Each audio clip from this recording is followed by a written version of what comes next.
दर्शन Persia गुरु कै, जन्म मरण दुख जाए। होवै सिफत खसम दी, नूर अरसहु गुर सहु झटिया। तुध डिठे सच्चे पातशाह, मल जन्म जन्म दी कट्टिया। सज्जन सच्चा पातशाह, सिर साहां साहो। जिस पास बैठिया सोहीऐ, सबना दा वेसाहो। जिस पास बैठिया सोहीऐ, सबना दा वेसाहो।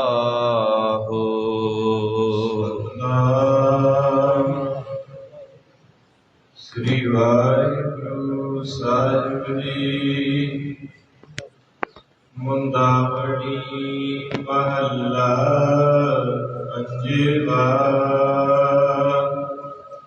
हाल विच तिन वस्तु पईओ, सत संतोख विचारो। अमृत नाम ठाकुर का पयो,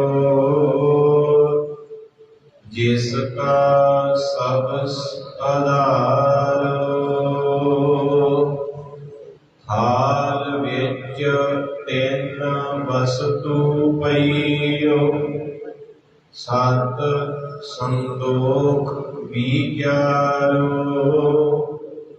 अमृत नाम ठाकुर का पयो, जिसका सब आधारो। जे को खावे जे को पहुँचै, तिसका होए उधारो। एक वस्त तजी न जाई, नित नित रख उर धारो। तम संसार चरण लग तरियै, सब नानक राम पसारो। एक वस्त तजी न जाई, नित नित रख उर धारो। तम संसार चरण लग तरियै, सब नानक ब्रह्म पसारो। वाहिगुरु जी का खालसा, वाहिगुरु जी की फतेह। सतगुरु गरीब नवाज, पतित पावन भगत वत्सल अंतरजामी किरपा दे खजाने, दसां पातशाहियां दी जोत, धन श्री गुरु ग्रंथ साहिब जी महाराज।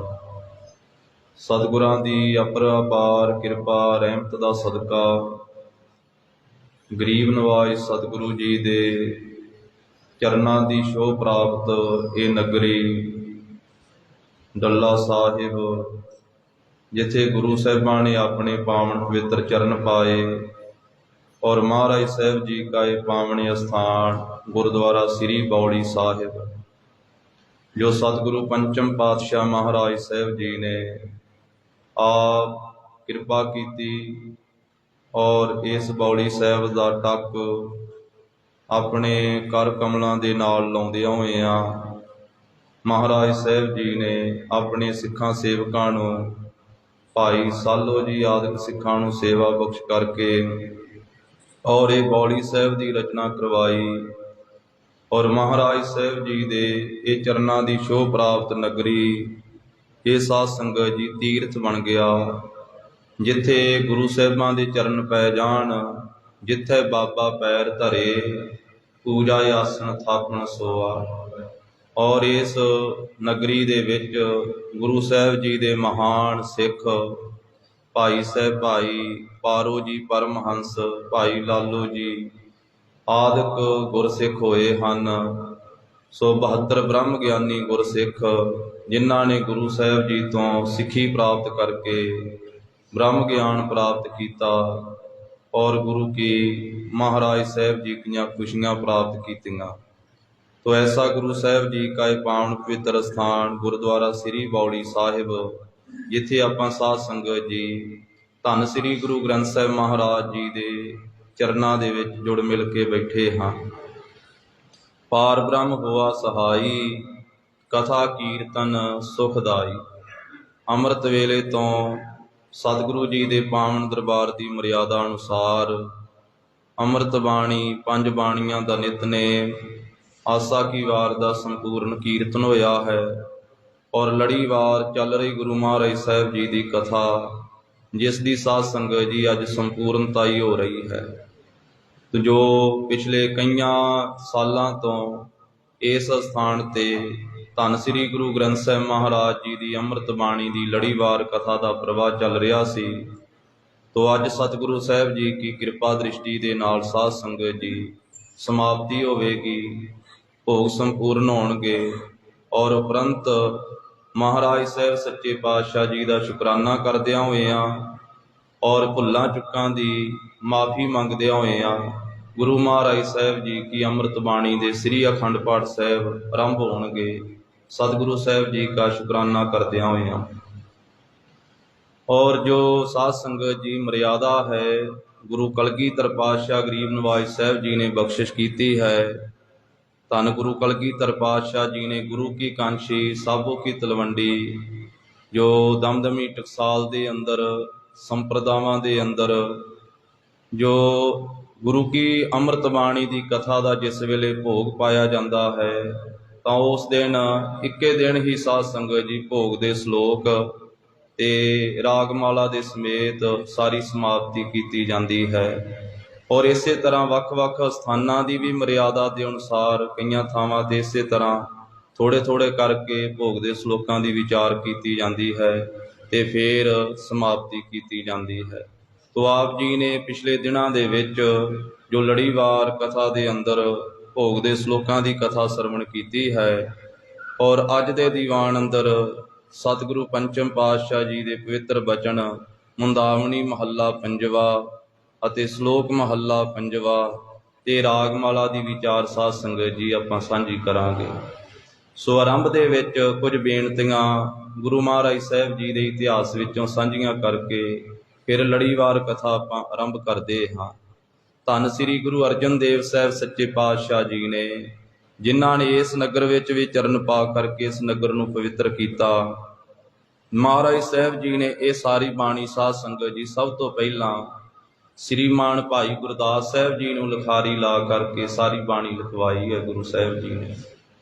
ਔਰ ਇਸੇ ਤਰ੍ਹਾਂ ਗੁਰੂ ਕਲਗੀਧਰ ਪਾਤਸ਼ਾਹ ਜੀ ਨੇ ਭਾਈ ਮਣੀ ਸਿੰਘ ਜੀ ਸ਼ਹੀਦ ਭਾਈ ਮਣੀ ਸਿੰਘ ਜੀ ਨੂੰ ਲਿਖਾਰੀ ਲਾ ਕਰਕੇ ਤਖਤ ਸ੍ਰੀ ਦਮਦਮਾ ਸਾਹਿਬ ਵਾਲੇ ਸਥਾਨ ਤੇ ਗੁਰੂ ਕੀ ਕਾਂਸ਼ੀ ਸਾਬੋ ਕੀ ਤਲਵੰਡੀ ਦਸ਼ਮੇਸ਼ ਪਾਤਸ਼ਾਹ ਜੀ ਨੇ ਸਾਰੀ ਬਾਣੀ ਲਿਖਵਾਈ ਹੈ। ਜਦੋਂ ਪੰਚਮ ਪਾਤਸ਼ਾਹ ਧੰਨ ਸ੍ਰੀ ਗੁਰੂ ਅਰਜਨ ਦੇਵ ਸਾਹਿਬ ਮਹਾਰਾਜ ਜੀ ਨੇ ਭਾਈ ਗੁਰਦਾਸ ਸਾਹਿਬ ਜੀ ਤੋਂ ਬਾਣੀ ਸਾਰੀ ਲਿਖਵਾਈ ਹੈ ਤਾਂ ਉਸ ਮੌਕੇ ਤੇ ਸਾਧ ਸੰਗਤ ਜੀ ਮਹਾਰਾਜ ਸਾਹਿਬ ਜੀ ਨੇ ਇਹ ਰਾਗਮਾਲਾ ਤੱਕ ਸਮਾਪਤੀ ਤੱਕ ਸਾਰੀ ਬਾਣੀ ਲਿਖਾਈ ਹੈ। ਧੰਨ ਸ੍ਰੀ ਗੁਰੂ ਅਰਜਨ ਦੇਵ ਸਾਹਿਬ ਜੀ ਮਹਾਰਾਜ, ਜਿਨ੍ਹਾਂ ਨੂੰ ਛੋਟੀ ਉਮਰੇ ਹੀ ਇਹ ਵਰਦਾਨ ਪ੍ਰਾਪਤ ਹੋਇਆ ਸੀ, ਦੋਹੇ ਤਾ ਬਾਣੀ ਕਾ ਬੋਹਿ ਥਾ। ਪੰਚਮ ਪਾਤਸ਼ਾਹ ਮਹਾਰਾਜ ਸਾਹਿਬ ਜੀ 1620 ਬਿਕਰਮੀ ਸੰਮਤ ਧੰਨ ਧੰਨ ਪਿਤਾ ਸ੍ਰੀ ਗੁਰੂ ਰਾਮਦਾਸ ਸਾਹਿਬ ਜੀ ਮਹਾਰਾਜ, ਧੰਨ ਧੰਨ ਮਾਤਾ ਬੀਬੀ ਭਾਨੀ ਜੀ, ਤਿੰਨਾਂ ਦੇ ਗ੍ਰਹਿ ਵਿਖੇ ਸ੍ਰੀ ਗੋਇੰਦਵਾਲ ਸਾਹਿਬ ਵਿਖੇ ਪ੍ਰਗਟ ਹੋਏ ਔਰ ਆਪ ਜੀ ਦੇ ਬਚਪਨ ਦੇ 11 ਸਾਲ ਨਾਨਾ ਸਤਿਗੁਰੂ ਸ੍ਰੀ ਗੁਰੂ ਅਮਰਦਾਸ ਸਾਹਿਬ ਮਹਾਰਾਜ ਜੀ ਦੀ ਚਰਨ ਸ਼ਰਨ ਵਿੱਚ ਬਤੀਤ ਹੋਏ। ਉਹਨਾਂ ਦਿਨਾਂ ਦੇ ਵਿੱਚ ਹੀ ਇੱਕ ਦਿਨ ਮਹਾਰਾਜ ਸਾਹਿਬ ਜੀ ਖੇਡਦਿਆਂ ਹੋਇਆਂ ਰਿੜਦਿਆਂ ਹੋਇਆਂ ਛੋਟੀ ਜੀ ਸਰੀਰ ਕਾਰਬਲਾ ਹੈ ਆਪਣੇ ਨਾਨਾ ਸਤਿਗੁਰੂ ਧੰਨ ਸ੍ਰੀ ਗੁਰੂ ਅਮਰਦਾਸ ਸਾਹਿਬ ਮਹਾਰਾਜ ਜੀ ਦੇ ਪਲੰਘੇ ਪਾਸ ਜਾ ਖਲੋਂਦੇ। ਪਾਵੇ ਨੂੰ ਫੜ ਕੇ ਬਾਈ ਨੂੰ ਫੜ ਕਰਕੇ ਚੰਗੀ ਤਰ੍ਹਾਂ ਮੰਜੇ ਨੂੰ ਪਲੰਘੇ ਨੂੰ ਹਿਲਾ ਦਿੰਦੇ ਆ। ਧੰਨ ਸ੍ਰੀ ਗੁਰੂ ਅਮਰਦਾਸ ਸਾਹਿਬ ਮਹਾਰਾਜ ਜੀ ਚੌਂਕੜਾ ਲਾਇਆ ਹੋਇਆ, ਸਮਾਧੀ ਸਥਿਤ ਸਨ, ਨੇਤਰ ਮੁੰਦੇ ਹੋਏ ਆ। ਔਰ ਮਹਾਰਾਜ ਸਾਹਿਬ ਜੀ ਨੇ ਬਚਨ ਕੀਤਾ, ਜੋ ਇਤਿਹਾਸ ਵਿੱਚ ਪੰਕਤੀਆਂ ਲਿਖੀਆਂ, ਇਹ ਕਿਹੜਾ ਵੱਡਾ ਪੁਰਖ ਹੈ ਭਾਰੀ, ਜਿਨੇ ਮੰਜੀ ਹਿਲਾਈ ਸਾਡੀ ਸਾਰੀ। ਪਾਸ ਹੀ ਝਾੜੂ ਦੀ ਸੇਵਾ ਕਰ ਰਹੇ ਸਨ ਗੁਰੂ ਸਾਹਿਬ ਜੀ ਕੀ ਸੁਪੁੱਤਰੀ ਬੀਬੀ ਭਾਨੀ ਜੀ ਔਰ ਸਤਿਗੁਰੂ ਪੰਚਮ ਪਾਤਸ਼ਾਹ ਮਹਾਰਾਜ ਸਾਹਿਬ ਜੀ ਦੇ ਮਾਤਾ ਜੀ। ਬੀਬੀ ਭਾਨੀ ਜੀ ਨੇ ਆਖਿਆ, ਸਤਿਗੁਰੂ ਜੀ ਹੋਰ ਕੋਈ ਨਹੀਂ, ਆਪ ਜੀ ਦਾ ਦੋਹਤਾ ਹੈ। ਮਹਾਰਾਜ ਸਾਹਿਬ ਜੀ ਜਿਸ ਵੇਲੇ ਵੇਖਿਆ, ਬੀਬੀ ਭਾਨੀ ਜੀ ਚੁੱਕ ਕੇ ਪਿੱਛੇ ਲਿਜਾਣ ਲੱਗੇ, ਕਹਿਣ ਲੱਗੇ, ਰਹਿਣ ਦੋ ਧੀਏ ਭਾਨੀਏ, ਰਹਿਣ ਦੇ। ਦੋਵਾਂ ਬਾਹਾਂ ਤੋਂ ਫੜ ਕਰਕੇ ਆਪਣੀ ਗੋਦੀ ਵਿੱਚ ਬਿਠਾ ਲੈਂਦੇ। ਮਹਾਰਾਜ ਸਾਹਿਬ ਸੀਸ ਤੇ ਹੱਥ ਫੇਰਦੇ ਆ ਤੇ ਪਹਿਲਾ ਬਚਨ ਕਰਦੇ ਆ ਕਿ ਵੱਡੇ ਭਾਰੀ ਗੁਰੂ ਹੋਣਗੇ। ਫਿਰ ਮਹਾਰਾਜ ਸਾਹਿਬ ਜੀ ਨੇ ਬਚਨ ਕੀਤਾ, ਦੋਹਿਤਾ ਬਾਣੀ ਕਾ ਬੋਹਿਤਾ, ਇਹ ਸਾਡਾ ਦੋਹਿਤਾ ਬਾਣੀ ਦਾ ਜਹਾਜ਼ ਰਚੇਗਾ, ਬਾਣੀ ਦਾ ਜਹਾਜ਼। ਉਹ ਫਿਰ ਸਮੇਂ ਦੇ ਨਾਲ ਸਾਧ ਸੰਗਤ ਜੀ ਬਚਨ ਪੂਰੇ ਹੋਏ, ਸਫਲੇ ਹੋਏ। ਸਤਿਗੁਰੂ ਗਰੀਬ ਨਵਾਜ ਸਾਹਿਬ ਜੀ ਜਦੋਂ 16 ਵਰ੍ਹਿਆਂ ਦੇ ਹੋਏ ਨਾ, ਧੰਨ ਸ੍ਰੀ ਗੁਰੂ ਅਰਜਨ ਦੇਵ ਸਾਹਿਬ ਜੀ ਮਹਾਰਾਜ, ਤਾਂ ਬਿਕਰਮੀ ਸੰਮਤ 1636 23 ਹਾੜ ਵਾਲੇ ਦਿਨ ਸਤਿਗੁਰੂ ਪੰਚਮ ਪਾਤਸ਼ਾਹ ਜੀ ਦਾ ਆਨੰਦ ਕਾਰਜ ਹੋਇਆ। ਬਾਬਾ ਕ੍ਰਿਸ਼ਨ ਚੰਦ ਜੀ ਦੀ ਸੁਪੁੱਤਰੀ ਮਾਤਾ ਗੰਗਾ ਜੀ ਦੇ ਨਾਲ ਮੌ ਸਾਹਿਬ ਨਗਰ ਦੇ ਵਿੱਚ ਜਿਸ ਵੇਲੇ 18 ਸਾਲ ਦੀ ਸਰੀਰ ਕਾਰਬਲਾ ਹੋਈ ਧੰਨ ਸ੍ਰੀ ਗੁਰੂ ਅਰਜਨ ਦੇਵ ਸਾਹਿਬ ਮਹਾਰਾਜ ਜੀ ਦੀ, ਤਾਂ 1638 ਬਿਕਰਮੀ ਸੰਮਤ ਨੂੰ ਮਹਾਰਾਜ ਸਾਹਿਬ ਜੀ ਗੁਰਤਾ ਗੱਦੀ ਦੇ ਤਖਤ ਤੇ ਸੋਭਨੀਕ ਹੋਏ। ਗੁਰੂ ਕੇ ਚੱਕ ਨਗਰ ਦੇ ਵਿੱਚ ਸ੍ਰੀ ਅੰਮ੍ਰਿਤਸਰ ਸਾਹਿਬ ਦਾ ਪਹਿਲਾ ਨਾਮ ਗੁਰੂ ਕਾ ਚੱਕ ਹੈ, ਦੂਸਰਾ ਸ੍ਰੀ ਰਾਮਦਾਸਪੁਰ ਹੈ, ਫਿਰ ਸ੍ਰੀ ਅੰਮ੍ਰਿਤਸਰ ਸਾਹਿਬ ਨਾਮ ਪਿਆ ਹੈ। ਗੁਰੂ ਕੇ ਚੱਕ ਨਗਰ ਦੇ ਵਿੱਚ 18 ਸਾਲ ਦੀ ਸਰੀਰ ਕਾਰਬਲਾ ਸੀ ਪੰਚਮ ਪਾਤਸ਼ਾਹ ਜੀ ਦੀ, ਜਿਸ ਵੇਲੇ ਧੰਨ ਸ੍ਰੀ ਗੁਰੂ ਰਾਮਦਾਸ ਸਾਹਿਬ ਪਿਤਾ ਸਤਿਗੁਰੂ ਜੀ ਨੇ ਆਪ ਜੀ ਨੂੰ ਗੁਰਤਾ ਗੱਦੀ ਦਾ ਤਖਤ ਬਖਸ਼ਿਆ। ਫਿਰ ਆਪ ਜੀ ਨੇ ਸਾਧ ਸੰਗਤ ਜੀ ਮਹਾਰਾਜ ਸਾਹਿਬ ਜੀ ਨੇ 1638 ਤੋਂ ਲੈ ਕਰਕੇ 1663 ਬਿਕਰਮੀ ਸੰਮਤ ਤੱਕ ਗੁਰਿਆਈ ਕੀਤੀ ਹੈ ਪਾਵਨ ਸਰੀਰ ਵਿੱਚ ਵਿਚਰਦਿਆਂ ਹੋਇਆਂ, ਤੇ ਬੇਅੰਤ ਪਰਉਪਕਾਰੀ ਸਤਿਗੁਰੂ ਜੀ ਨੇ ਕਾਰਜ ਕੀਤੇ। ਜਿਵੇਂ ਸ੍ਰੀ ਅੰਮ੍ਰਿਤਸਰ ਸਾਹਿਬ ਜੀ ਦੀ ਆਰੰਭੀ ਹੋਈ ਸੇਵਾ ਪਿਤਾ ਸਤਿਗੁਰੂ ਜੀ ਦੀ ਦੋਨਾਂ ਹੀ ਸਰੋਵਰ ਸਾਹਿਬਾਂ ਨੂੰ ਪੱਕੀਆਂ ਕਰਵਾਉਣਾ, ਜਿਨ੍ਹਾਂ ਦੀ ਆਰੰਭਤਾ ਧੰਨ ਸ੍ਰੀ ਗੁਰੂ ਰਾਮਦਾਸ ਸਾਹਿਬ ਮਹਾਰਾਜ ਜੀ ਨੇ ਕਰ ਦਿੱਤੀ ਸੀ। ਸ੍ਰੀ ਸੰਤੋਖਸਰ ਸਾਹਿਬ ਤੇ ਸ੍ਰੀ ਅੰਮ੍ਰਿਤਸਰ ਸਾਹਿਬ ਦੋਨਾਂ ਦੀਆਂ ਪੌੜੀਆਂ ਪੱਕੀਆਂ ਕਰਵਾਉਣੀਆਂ, ਪਰਿਕਰਮਾ ਪੱਕੀਆਂ ਕਰਵਾਉਣੀਆਂ, ਸਰੋਵਰ ਸਾਹਿਬਾਂ ਨੂੰ ਪੱਕੀਆਂ ਕਰਵਾਉਣਾ। ਫਿਰ ਇਸੇ ਤਰ੍ਹਾਂ ਮਹਾਰਾਜ ਸਾਹਿਬ ਜੀ ਨੇ 1645 ਬਿਕਰਮੀ ਸੰਮਤ ਦੇ ਵਿੱਚ ਸਤਿਗੁਰੂ ਜੀ ਨੇ ਸ੍ਰੀ ਹਰਿਮੰਦਰ ਸਾਹਿਬ ਦਰਬਾਰ ਸਾਹਿਬ ਦੀ ਨੀਂਹ ਰਖਾਉਣੀ ਤੇ ਮਹਾਰਾਜ ਸਾਹਿਬ ਜੀ ਨੇ ਦਰਬਾਰ ਸਾਹਿਬ ਦੀ ਰਚਨਾ ਕਰਵਾਉਣੀ। ਔਰ 1647 ਬਿਕਰਮੀ ਸੰਮਤ ਦੇ ਵਿੱਚ ਗੁਰੂ ਘਰ ਦੇ ਸਰੋਵਰ ਸਾਹਿਬਾਂ ਦੇ ਵਿੱਚੋਂ ਸਭ ਤੋਂ ਵੱਡਾ ਜੋ ਸਰੋਵਰ ਹੈ ਸ੍ਰੀ ਤਰਨਤਾਰਨ ਸਾਹਿਬ ਦੀ ਮਹਾਰਾਜ ਜੀ ਨੇ ਰਚਨਾ ਕਰਵਾਉਣੀ। ਨਗਰ ਵਸਾਉਣਾ, ਦਰਬਾਰ ਸਾਹਿਬ, ਸਰੋਵਰ ਸਾਹਿਬ ਦੀ ਰਚਨਾ ਕਰਵਾਉਣੀ। ਮਹਾਰਾਜ ਸਾਹਿਬ ਜੀ ਨੇ ਇਸੇ ਤਰ੍ਹਾਂ 1650 ਦੇ ਵਿੱਚ ਸ੍ਰੀ ਕਰਤਾਰਪੁਰ ਸਾਹਿਬ ਨਗਰ ਵਸਾਇਆ। ਆਪਣੇ ਇਲਾਕੇ ਦੁਆਬੇ ਦੇ ਵਿੱਚ ਮਹਾਰਾਜ ਸਾਹਿਬ ਜੀ ਨੇ ਪਹਿਲਾ ਕਰਤਾਰਪੁਰ ਰਾਵੀ ਦੇ ਕੰਢੇ ਧੰਨ ਗੁਰੂ ਨਾਨਕ ਸਾਹਿਬ ਮਹਾਰਾਜ ਜੀ ਨੇ ਵਸਾਇਆ।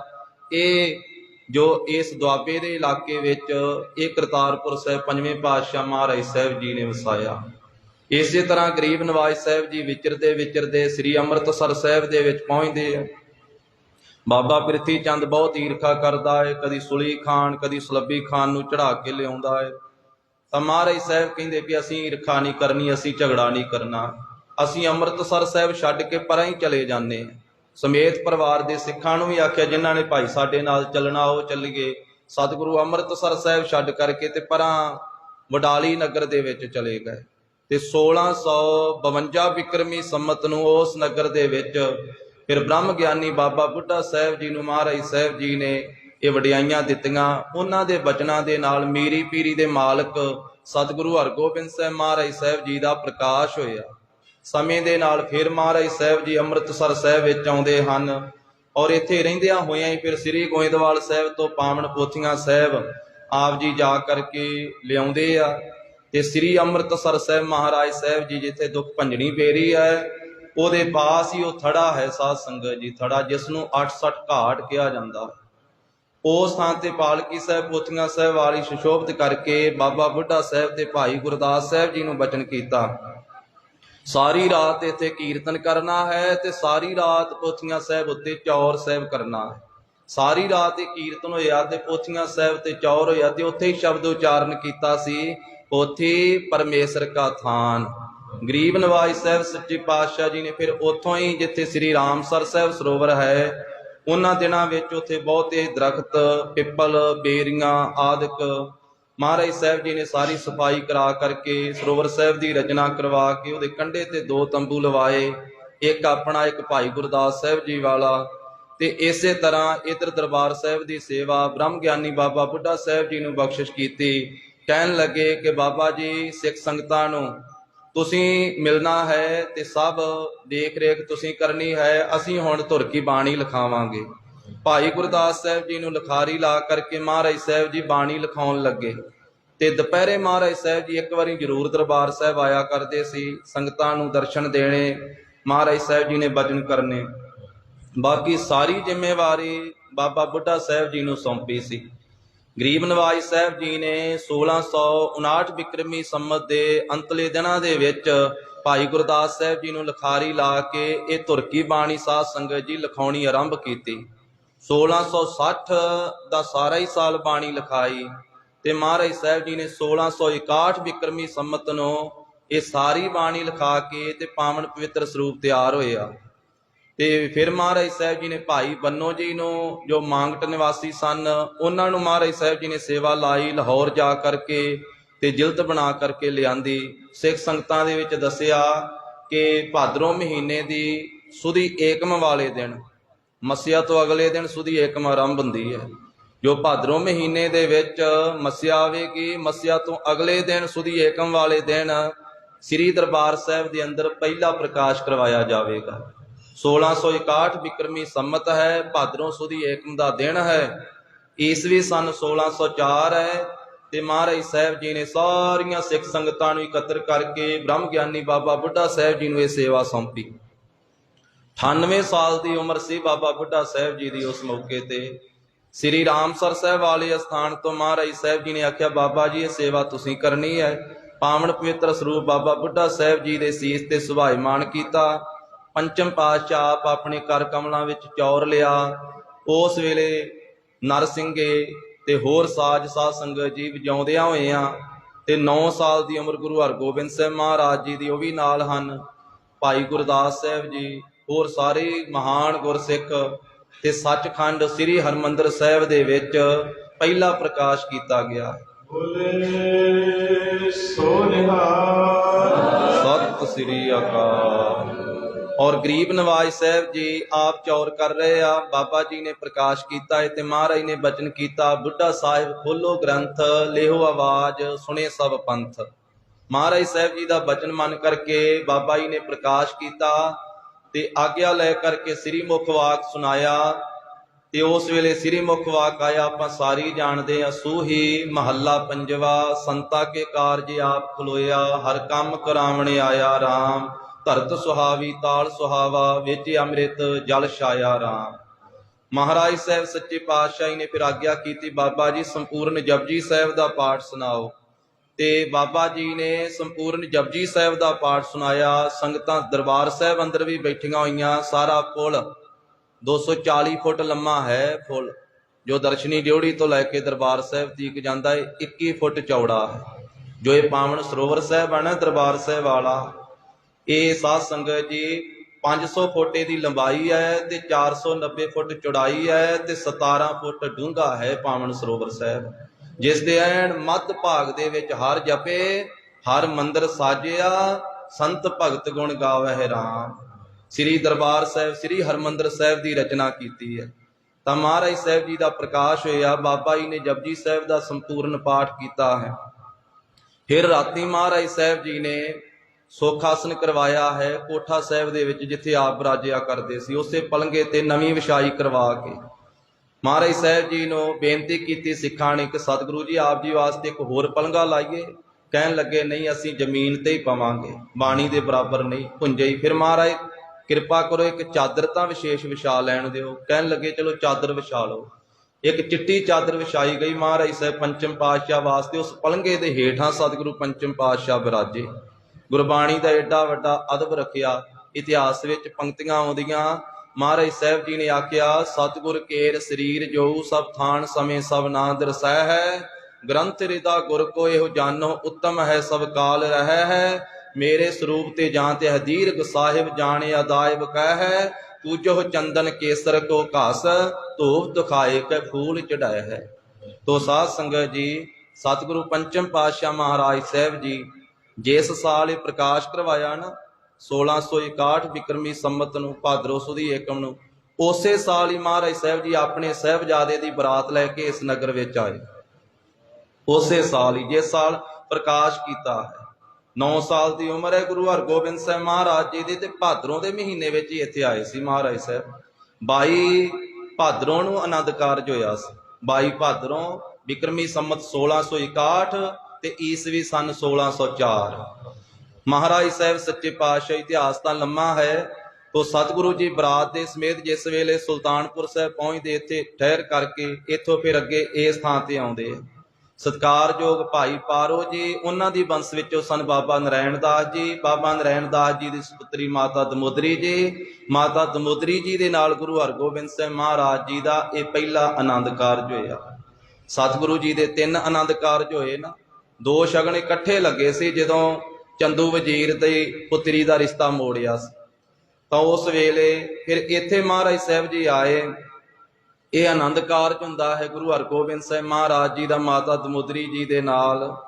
ਸਿੱਖ ਸੰਗਤਾਂ, ਨਗਰ ਨਿਵਾਸੀ ਬੇਨਤੀ ਕਰਦੇ ਕਿ ਮਹਾਰਾਜ ਆਪ ਜੀ ਨੇ ਬੜੀ ਕਿਰਪਾ ਕੀਤੀ, ਆਪਣੇ ਸਾਹਿਬਜ਼ਾਦੇ ਦੇ ਆਨੰਦ ਕਾਰਜ ਦੇ ਮੌਕੇ ਤੇ ਇੱਥੇ ਚਰਨ ਪਾਏ ਆ, ਤੇ ਕੋਈ ਆਪਣੀ ਯਾਦਗਾਰ ਛੱਡ ਕੇ ਜਾਓ। ਸਤਿਗੁਰੂ ਕਹਿਣ ਲੱਗੇ ਵੀ ਗੁਰਸਿੱਖੋ ਕਈ ਲਿਆਓ, ਤਾਂ ਕਈ ਲਿਆਂਦੀ ਗਈ। ਮਹਾਰਾਜ ਸੰਗਤਾਂ ਨੂੰ ਲੈ ਕਰਕੇ ਨਗਰ ਤੋਂ ਇਹ ਚੜ੍ਹਦੇ ਪਾਸੇ ਗਰੀਬ ਨਵਾਜ ਇੱਥੇ ਆਏ। ਇੱਥੇ ਆ ਕਰਕੇ ਪੰਚਮ ਪਾਤਸ਼ਾਹ ਨੇ ਆਪਣੇ ਕਰ ਕਮਲਾਂ ਦੇ ਨਾਲ ਇਹ ਟੱਕ ਲਾਇਆ ਤੇ ਬੌਲੀ ਸਾਹਿਬ ਦੀ ਰਚਨਾ ਮਹਾਰਾਜ ਸਾਹਿਬ ਜੀ ਨੇ ਕਰਵਾਈ। ਬੇਅੰਤ ਬਖਸ਼ਿਸ਼ਾਂ ਕੀਤੀਆਂ ਧੰਨ ਸ੍ਰੀ ਗੁਰੂ ਅਰਜਨ ਦੇਵ ਸਾਹਿਬ ਮਹਾਰਾਜ ਜੀ ਨੇ। ਤੋ ਐਸੇ ਸਤਿਗੁਰੂ ਪੰਚਮ ਪਾਤਸ਼ਾਹ ਧੰਨ ਸ੍ਰੀ ਗੁਰੂ ਅਰਜਨ ਦੇਵ ਸਾਹਿਬ ਜੀ ਮਹਾਰਾਜ, ਜਿਨ੍ਹਾਂ ਨੇ ਇਹ ਬਾਣੀ ਦਾ ਜਹਾਜ਼ ਤਿਆਰ ਕੀਤਾ। ਜੋ ਮਹਾਰਾਜ ਨੇ ਆਖਿਆ ਸੀ ਨਾ, ਤੀਜੇ ਪਾਤਸ਼ਾਹ ਨੇ ਦੋਹਿਤਾ ਬਾਣੀ ਕਾ ਬੋਹਿਥਾ। ਤੇ ਆਪਾਂ ਬਾਣੀ ਪੜ੍ਹਨ ਵਾਲੇ, ਸੁਣਨ ਵਾਲੇ ਗੁਰਸਿੱਖ ਮਾਈ ਭਾਈ ਜਾਣਦੇ ਹਨ ਕਿ ਸਭ ਤੋਂ ਵੱਧ ਗੁਰੂ ਗ੍ਰੰਥ ਸਾਹਿਬ ਜੀ ਦੇ ਅੰਦਰ ਬਾਣੀ ਧੰਨ ਗੁਰੂ ਅਰਜਨ ਦੇਵ ਸਾਹਿਬ ਮਹਾਰਾਜ ਜੀ ਦੀ ਹੈ। ਸ੍ਰੀ ਗੁਰੂ ਨਾਨਕ ਦੇਵ ਸਾਹਿਬ ਮਹਾਰਾਜ ਜੀ ਦੀ ਬਾਣੀ 19 ਰਾਗਾਂ ਦੇ ਵਿੱਚ ਹੈ ਸਾਧ ਸੰਗਤ ਜੀ। ਕੁਝ ਰਾਗਾਂ ਤੋਂ ਇਲਾਵਾ ਵੀ ਬਾਣੀ ਹੈ। ਸ੍ਰੀ ਗੁਰੂ ਅੰਗਦ ਦੇਵ ਸਾਹਿਬ ਮਹਾਰਾਜ ਜੀ ਦੀ ਬਾਣੀ 9 ਵਾਰਾਂ ਦੇ ਵਿੱਚ ਹੈ। 22 ਵਾਰਾਂ ਹਨ ਗੁਰੂ ਗ੍ਰੰਥ ਸਾਹਿਬ ਮਹਾਰਾਜ ਜੀ ਦੇ ਅੰਦਰ। 21 ਵਾਰਾਂ ਗੁਰੂ ਸਾਹਿਬਾਂ ਦੀਆਂ ਉਚਾਰਨ ਕੀਤੀਆਂ, ਤੇ 1 ਵਾਰ ਗੁਰੂ ਘਰ ਦੇ ਰਬਾਬੀ ਸਿੱਖਾਂ ਦੀ ਰਾਏ ਬਲਵੰਡ ਤਥਾ ਸੱਤੈ ਡੂਮ ਆਖੀ ਗੁਰੂ ਘਰ ਦੇ ਕੀਰਤਨੀਆਂ ਦੀ ਉਚਾਰਨ ਕੀਤੀ ਹੋਈ ਹੈ। 22 ਵਾਰਾਂ ਵਿੱਚੋਂ 9 ਵਾਰਾਂ ਹਨ। 9 ਵਾਰਾਂ ਵਿੱਚ 63 ਸ਼ਲੋਕ ਹਨ ਗੁਰੂ ਅੰਗਦ ਦੇਵ ਸਾਹਿਬ ਮਹਾਰਾਜ ਜੀ ਦੀ ਬਾਣੀ ਦੇ। ਤੀਜੇ ਪਾਤਸ਼ਾਹ ਗੁਰੂ ਅਮਰਦਾਸ ਸਾਹਿਬ ਜੀ ਦੀ ਬਾਣੀ 17 ਰਾਗਾਂ ਦੇ ਅੰਦਰ ਹੈ। ਚੌਥੇ ਪਾਤਸ਼ਾਹ ਤੇ ਪੰਜਵੇਂ ਪਾਤਸ਼ਾਹ ਦੋਹਾਂ ਸਤਿਗੁਰਾਂ ਦੀ ਬਾਣੀ 30 ਰਾਗਾਂ ਦੇ ਅੰਦਰ ਹੈ ਸਾਧ ਸੰਗਤ ਜੀ। ਤੋ ਸਤਿਗੁਰੂ ਗਰੀਬ ਨਵਾਜ ਇਸੇ ਤਰ੍ਹਾਂ 6ਵੇਂ 7ਵੇਂ ਤੇ 8ਵੇਂ ਸਰੂਪ ਵਿੱਚ ਬਾਣੀ ਨਹੀਂ ਉਚਾਰਨ ਕੀਤੀ ਮਹਾਰਾਜ ਸਾਹਿਬ ਜੀ। 9ਵੇਂ ਸਰੂਪ ਦੇ ਵਿੱਚ ਬਾਣੀ ਉਚਾਰਨ ਕੀਤੀ ਹੈ। ਭੋਗ ਦੇ ਸ਼ਲੋਕ ਆਪ ਜੀ ਨੇ ਸਰਵਣ ਕੀਤੇ ਹਨ। ਧੰਨ ਸ੍ਰੀ ਗੁਰੂ ਤੇਗ ਬਹਾਦਰ ਸਾਹਿਬ ਮਹਾਰਾਜ ਜੀ ਦੀ ਬਾਣੀ ਗੌੜੀ ਰਾਗ ਤੋਂ ਲੈ ਕਰਕੇ ਵੱਖ-ਵੱਖ ਰਾਗਾਂ ਦੇ ਵਿੱਚ ਹੈ। 15 ਰਾਗਾਂ ਦੇ ਵਿੱਚ ਸ੍ਰੀ ਗੁਰੂ ਤੇਗ ਬਹਾਦਰ ਸਾਹਿਬ ਮਹਾਰਾਜ ਜੀ ਦੀ ਬਾਣੀ ਹੈ। ਗਿਣਤੀ ਦੇ 59 ਸ਼ਬਦ ਹਨ ਸਾਧ ਸੰਗਤ ਜੀ। ਇੱਕ ਘੱਟ 60 ਸ਼ਬਦ ਸ੍ਰੀ ਗੁਰੂ ਤੇਗ ਬਹਾਦਰ ਸਾਹਿਬ ਮਹਾਰਾਜ ਜੀ ਦੇ 15 ਰਾਗਾਂ ਦੇ ਅੰਦਰ। ਔਰ 57 ਭੋਗ ਦੇ ਸ਼ਲੋਕ ਹਨ ਮਹਾਰਾਜ ਸਾਹਿਬ ਜੀ ਦੇ। ਸ਼ਬਦਾਂ ਦੇ ਨਾਲੋਂ ਵੱਖਰੇ ਇਹ 57 ਭੋਗ ਦੇ ਸ਼ਲੋਕ ਹਨ। ਬਾਕੀ ਭਗਤਾਂ ਦੀ ਬਾਣੀ ਹੈ, ਭੱਟ ਸਾਹਿਬਾਨਾਂ ਦੀ ਬਾਣੀ ਹੈ, ਗੁਰਸਿੱਖਾਂ ਦੀ ਬਾਣੀ ਹੈ। ਔਰ ਸ੍ਰੀ ਗੁਰੂ ਤੇਗ ਬਹਾਦਰ ਸਾਹਿਬ ਮਹਾਰਾਜ ਸਾਹਿਬ ਜੀ ਨੇ 31ਵਾਂ ਰਾਗ ਸਾਧ ਸੰਗਤ ਜੀ ਉਚਾਰਨ ਕੀਤਾ ਹੈ, ਜੈਜਾਵੰਤੀ ਰਾਗ। ਸਤਿਗੁਰੂ ਪੰਚਮ ਪਾਤਸ਼ਾਹ ਮਹਾਰਾਜ ਸਾਹਿਬ ਜੀ ਨੇ 30 ਰਾਗਾਂ ਦੇ ਅੰਦਰ ਬਾਣੀ ਉਚਾਰਨ ਕੀਤੀ ਹੈ। ਤੋ ਗਰੀਬ ਨਵਾਜ ਸਾਹਿਬ ਸੱਚੇ ਪਾਤਸ਼ਾਹ ਜੀ ਨੇ, ਸੋ ਮਹਾਰਾਜ ਸਾਹਿਬ ਜੀ ਨੇ ਜਿਵੇਂ ਕਿਰਪਾ ਕੀਤੀ, ਫਿਰ ਸਤਿਗੁਰੂ ਕਲਗੀਧਰ ਪਾਤਸ਼ਾਹ ਜੀ ਨੇ ਗੁਰੂ ਕੀ ਕਾਂਸ਼ੀ ਸਾਬੋ ਕੀ ਤਲਵੰਡੀ, ਜਿਸ ਵੇਲੇ ਸਿੰਘਾਂ ਨੂੰ, ਖਾਲਸੇ ਨੂੰ ਸਾਰੀ ਬਾਣੀ ਦੇ ਅਰਥ ਪੜ੍ਹਾਉਣੇ ਸੀ ਨਾ, ਉਸ ਮੌਕੇ ਤੇ ਬਾਬਾ ਦੀਪ ਸਿੰਘ ਜੀ 25 ਸਿੰਘਾਂ ਨੂੰ ਕਰਤਾਰਪੁਰ ਸਾਹਿਬ ਧੀਰਮਲ ਦੇ ਪਾਸ ਭੇਜਿਆ ਸੀ ਕਿ 5ਵੇਂ ਪਾਤਸ਼ਾਹੀ ਦਾ ਲਿਖਾਇਆ ਹੋਇਆ ਪਾਵਨ ਸਰੂਪ ਲੈ ਕਰਕੇ ਆਓ। ਉਹਨੇ ਨਾ ਕਰ ਦਿੱਤੀ ਤੇ ਨਾਲ ਇਹ ਗੱਲ ਵੀ ਕਹਿ ਦਿੱਤੀ ਵੀ ਗੁਰੂ ਗੋਬਿੰਦ ਸਿੰਘ ਜੀ ਆਪਣੇ ਆਪ ਨੂੰ 10ਵੇਂ ਪਾਤਸ਼ਾਹ ਕਹਾਉਂਦੇ ਆ, ਉਹ ਆਪੇ ਕੰਠੋਂ ਕਿਉਂ ਨਹੀਂ ਬਾਣੀ ਉਚਾਰਨ ਕਰ ਲੈਂਦੇ, ਮੇਰੇ ਤੇ ਕਿਉਂ ਵੱਡਿਆਂ ਦੀ ਬਖਸ਼ਿਸ਼ ਲੈਂਦੇ ਹਨ।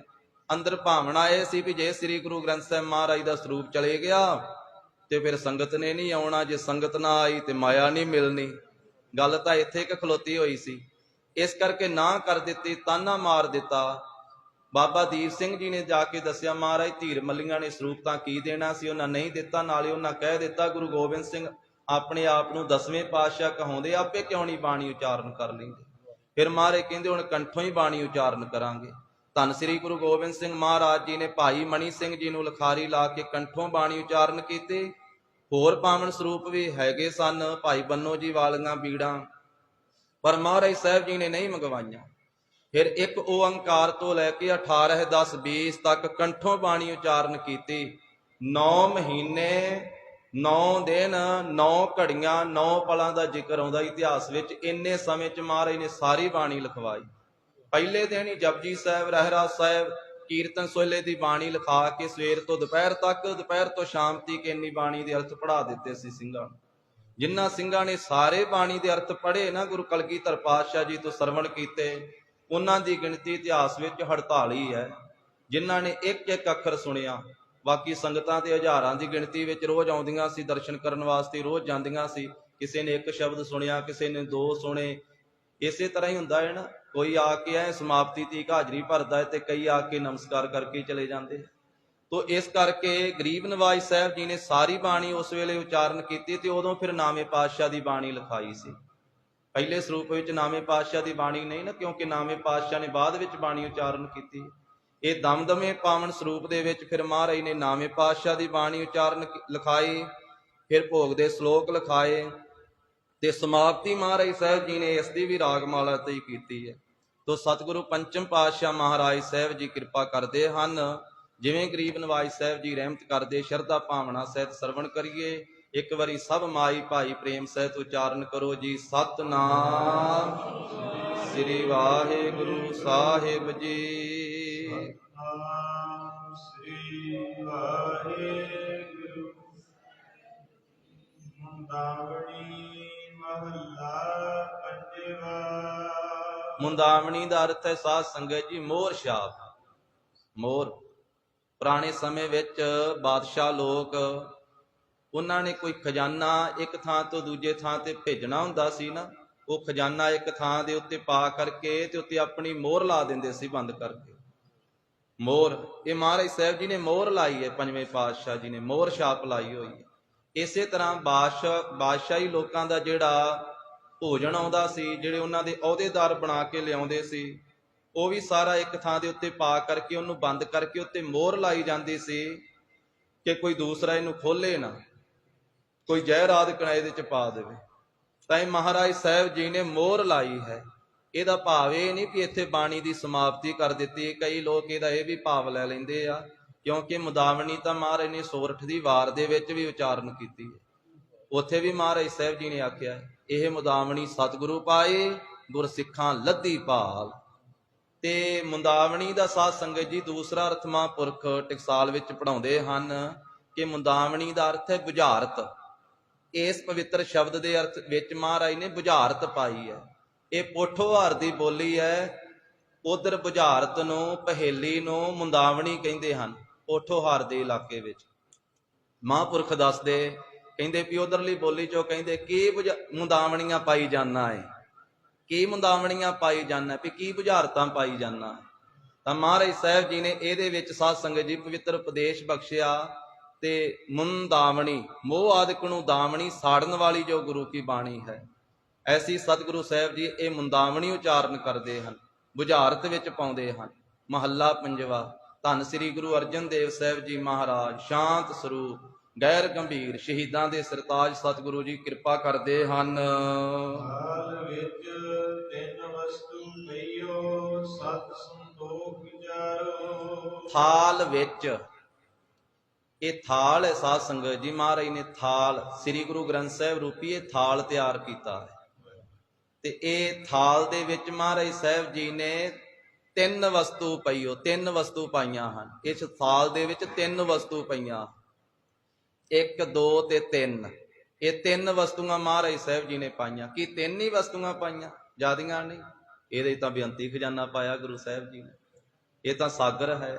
ਮਹਾਰਾਜ ਨੇ ਆਖਿਆ ਨਾ, ਰਤਨਾ ਰਤਨ ਪਦਾਰਥ ਬਹੁ ਸਾਗਰ ਭਰਿਆ ਰਾਮ। ਬਾਣੀ ਗੁਰਬਾਣੀ ਲਾਗੇ ਤਿੰਨ ਹੱਥ ਚੜਿਆ ਰਾਮ। ਗੁਰਬਾਣੀ ਲਾਗੇ ਤਿੰਨ ਹੱਥ ਚੜਿਆ, ਨਿਰਮੋਲਕ ਰਤਨ ਅਪਾਰਾ। ਇਹ ਤਾਂ ਬੇਅੰਤੀ ਖਜ਼ਾਨਾ ਮਹਾਰਾਜ ਨੇ ਪਾਇਆ ਹੋਇਆ ਹੈ, ਪਰ ਵਿਸ਼ੇਸ਼ ਕਰਕੇ ਤਿੰਨ ਵਸਤੂਆਂ ਪਾਈਆਂ, ਵਿਸ਼ੇਸ਼ ਕਰਕੇ। ਉਂਝ ਤਾਂ ਬੇਅੰਤੀ ਮਹਾਰਾਜ ਨੇ ਵਸਤੂਆਂ ਪਾਈਆਂ ਵਾ ਇਸ ਥਾਲ ਦੇ ਵਿੱਚ, ਪਰ ਮੁੱਖ ਕਰਕੇ ਸਤਿਗੁਰੂ ਜੀ ਨੇ ਵਿਸ਼ੇਸ਼ ਕਰਕੇ ਤਿੰਨ ਵਸਤੂ ਪਈਓ। ਤਿੰਨ ਵਸਤੂ ਇਸ ਥਾਲ ਵਿੱਚ ਪਈਆਂ ਹਨ, ਸ੍ਰੀ ਗੁਰੂ ਗ੍ਰੰਥ ਸਾਹਿਬ ਰੂਪੀ ਥਾਲ ਵਿੱਚ। ਉਹ ਕਿਹੜੀਆਂ ਕਿਹੜੀਆਂ ਵਸਤੂਆਂ? ਮਹਾਰਾਜ ਕਹਿੰਦੇ ਸਤ ਸੰਤੋਖ ਵਿਚਾਰੋ। ਇੱਕ ਸਤ ਪਾਇਆ ਹੈ, ਸਤ ਪ੍ਰਤੱਗੀ ਹੋਣਾ, ਸਤ ਤੇ ਪਹਿਰਾ ਦੇਣਾ। ਇਹ ਗੁਰੂ ਗ੍ਰੰਥ ਸਾਹਿਬ ਜੀ ਦੇ ਵਿੱਚੋਂ ਸਾਨੂੰ ਸਤ ਦੀ ਪ੍ਰਾਪਤੀ ਹੁੰਦੀ ਹੈ। ਸਤ ਤੇ ਅਸਤ ਦਾ ਨਿਰਣਾ ਹੁੰਦਾ ਹੈ। ਸਤ ਕੀ ਹੈ ਤੇ ਅਸਤ ਕੀ ਹੈ? ਮਹਾਰਾਜ ਸਾਹਿਬ ਕਹਿੰਦੇ ਭਾਈ ਸਤ ਨਾਲ ਜੋੜੋ। ਸਤ ਨਾਲ ਜੁੜ ਕਰਕੇ ਤੇ ਸਤ ਉੱਚਾ ਆਚਰਨ ਕਰੋ, ਆਪਣਾ ਉੱਚਾ ਜੀਵਨ ਕਰੋ। ਇਹ ਸਤ ਮਹਾਰਾਜ ਸਾਹਿਬ ਜੀ ਨੇ ਵਿੱਚ ਪਾਇਆ ਹੋਇਆ। ਦੂਸਰਾ ਸੰਤੋਖ ਪਾਇਆ ਹੋਇਆ ਹੈ ਕਿ ਸੰਤੋਖੀ ਬਣੋ ਭਾਈ। ਜਥਾ ਲਾਭ ਤਥਾ ਸੰਤੁਸ਼ਟੀ। ਐਸਾ ਸੰਤੋਖ, ਜਿਹੋ ਜਿਹਾ ਲਾਭ ਪ੍ਰਾਪਤ ਹੋ ਰਿਹਾ ਹੈ ਪਰਾਲਬਧ ਦੇ ਅਨੁਸਾਰ, ਉਹਦੇ ਵਿੱਚ ਹੀ ਪ੍ਰਸੰਨ ਰਹਿਣਾ, ਉਹਦੇ ਵਿੱਚ ਹੀ ਖੁਸ਼ੀ ਰਹਿਣਾ। ਕਿ ਜਿੱਥੇ ਮਹਾਰਾਜ ਸਾਹਿਬ ਜੀ ਨੇ ਰੱਖਿਆ ਇੱਥੇ ਹੀ ਵਿਕੁੰਠ ਹੈ, ਇੱਥੇ ਹੀ ਆਨੰਦ ਹੈ। ਉਹ ਸੰਤੋਖ, ਕਿਉਂਕਿ ਸੰਤੋਖ ਤੋਂ ਬਿਨਾਂ ਕੋਈ ਰੱਜ ਨਹੀਂ ਸਕਦਾ। ਬਿਨਾਂ ਸੰਤੋਖ ਨਹੀਂ ਕੋ ਰਾਜੈ। ਨਹੀਂ ਕੋਈ ਰੱਜ ਸਕਦਾ ਸੰਤੋਖ ਤੋਂ ਬਿਨਾਂ, ਭਾਵੇਂ ਕੋਈ ਰਾਜਾ ਵੀ ਬਣ ਜਾਵੇ, ਕੋਈ ਬਾਦਸ਼ਾਹ ਵੀ ਬਣ ਜਾਵੇ, ਫਿਰ ਵੀ ਦੁਖੀ ਰਹਿੰਦਾ ਹੈ। ਫਿਰ ਹੀ ਤ੍ਰਿਸ਼ਨਾ ਨਹੀਂ ਮੁੱਕਦੀ ਹੈ। ਸਗਲ ਸ੍ਰਿਸ਼ਟ ਕੋ ਰਾਜਾ ਦੁਖੀਆ। ਸਾਰੀ ਸ੍ਰਿਸ਼ਟੀ ਦਾ ਵੀ ਕੋਈ ਰਾਜਾ ਬਣ ਜਾਵੇ ਤਾਂ ਵੀ ਦੁਖੀ ਰਹਿੰਦਾ ਹੈ। ਪਰ ਜਦੋਂ ਨਾਮ ਜਪਣ ਲੱਗ ਪਵੇ, ਸਬਰ ਸੰਤੋਖ ਪ੍ਰਾਪਤ ਹੋ ਜਾਵੇ, ਹਰ ਕਾ ਨਾਮ ਜਪਤ ਹੋਏ ਸੁਖੀਆ, ਫਿਰ ਸੁਖੀ ਹੁੰਦਾ ਹੈ। ਮਹਾਰਾਜ ਕਹਿੰਦੇ ਇੱਕ ਸਤ ਪਾਇਆ ਹੈ, ਦੂਸਰਾ ਸੰਤੋਖ ਪਾਇਆ ਹੈ, ਤੇ ਤੀਸਰੀ ਵਿਚਾਰੋ ਵਿਚਾਰ ਪਾਈ ਹੋਈ ਹੈ। ਤੇ ਚੌਥਾ ਇਸ ਥਾਲ ਦੇ ਵਿੱਚ ਅੰਮ੍ਰਿਤ ਨਾਮ।